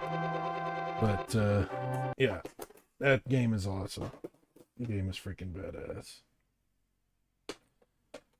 Okay. Ooh. Yeah, you know what, guys? I think it's a good idea, Evil. I think maybe we'll do a part 2 and pick up where I left off. I got these ones over here separated so I know which ones I've done and which ones I haven't. Because I'm about halfway, I think. And we've been going for 3.5 hours and I'm pretty tired. So maybe we'll do that. That makes pretty good sense, I think. So... thank you. I'll accept the bailout on this. I appreciate that. Any pace Link's away. I already read that. Silverwings. Why does Link have pink hair in this one? Is he gay? I don't know. Does he have pink hair? I don't know. That's weird. Drunken Cheese. Pink is the color of fashion. Aerosmith. Oh, okay. How many more games left? 2,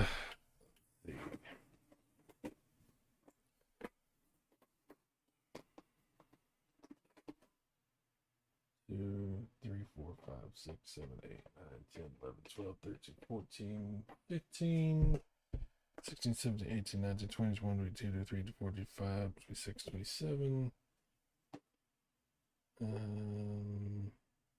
29, 30, 31, 32, 34, 35, 36, 37, 40, 39 left. 39. Oh, man. Drunky Cheese. Yes, don't skip good games. Play fresh tomorrow. Word. PJ says, I say go hit Whataburger and come back for round 2.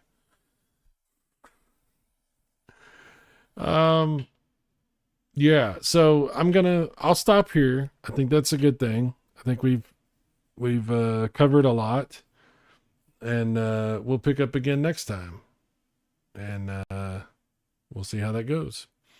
So I'm very tired. I know you guys probably are too. God, I could go for Whataburger. You just want a Whataburger. It's just on your mind. I was thinking about Whataburger today, and I thought about going, but yeah, that might happen. That sounds actually really good. They're 24 hours, so you can just go to Whataburger and, oh man, late night Whataburger is really good, but I'm not going to do it tonight. But yeah, that'll be on my agenda as well. Guys, thanks for hanging out with me. This has been really fun. I've really enjoyed sharing some Super Nintendo stuff. I was thinking I would probably get through everything, but we got about halfway, and wow. So, yeah. I mean, I could just literally just put every cartridge in real quick, but I'm not going to do that. We're not going to do that. We'll spend a little bit more time with it next time. So, thank you so much, guys, and we'll play more Super Nintendo and Super Famicom. My Dr. Pepper has worn off. Yes, mine too. But I will check you guys again very soon. I'm going to stop the stream and go chill out and pass out. Maybe not in that order. We'll see. Thanks, everyone, for making this possible, especially Luke's Awakening, for all the awesome Super Nintendo cartridges that he did give me. And he gave me several really, really good ones. So thank you for Luke. Thank you for you guys. Y'all are awesome. And I will see you again very soon. Y'all take care. Bye-bye.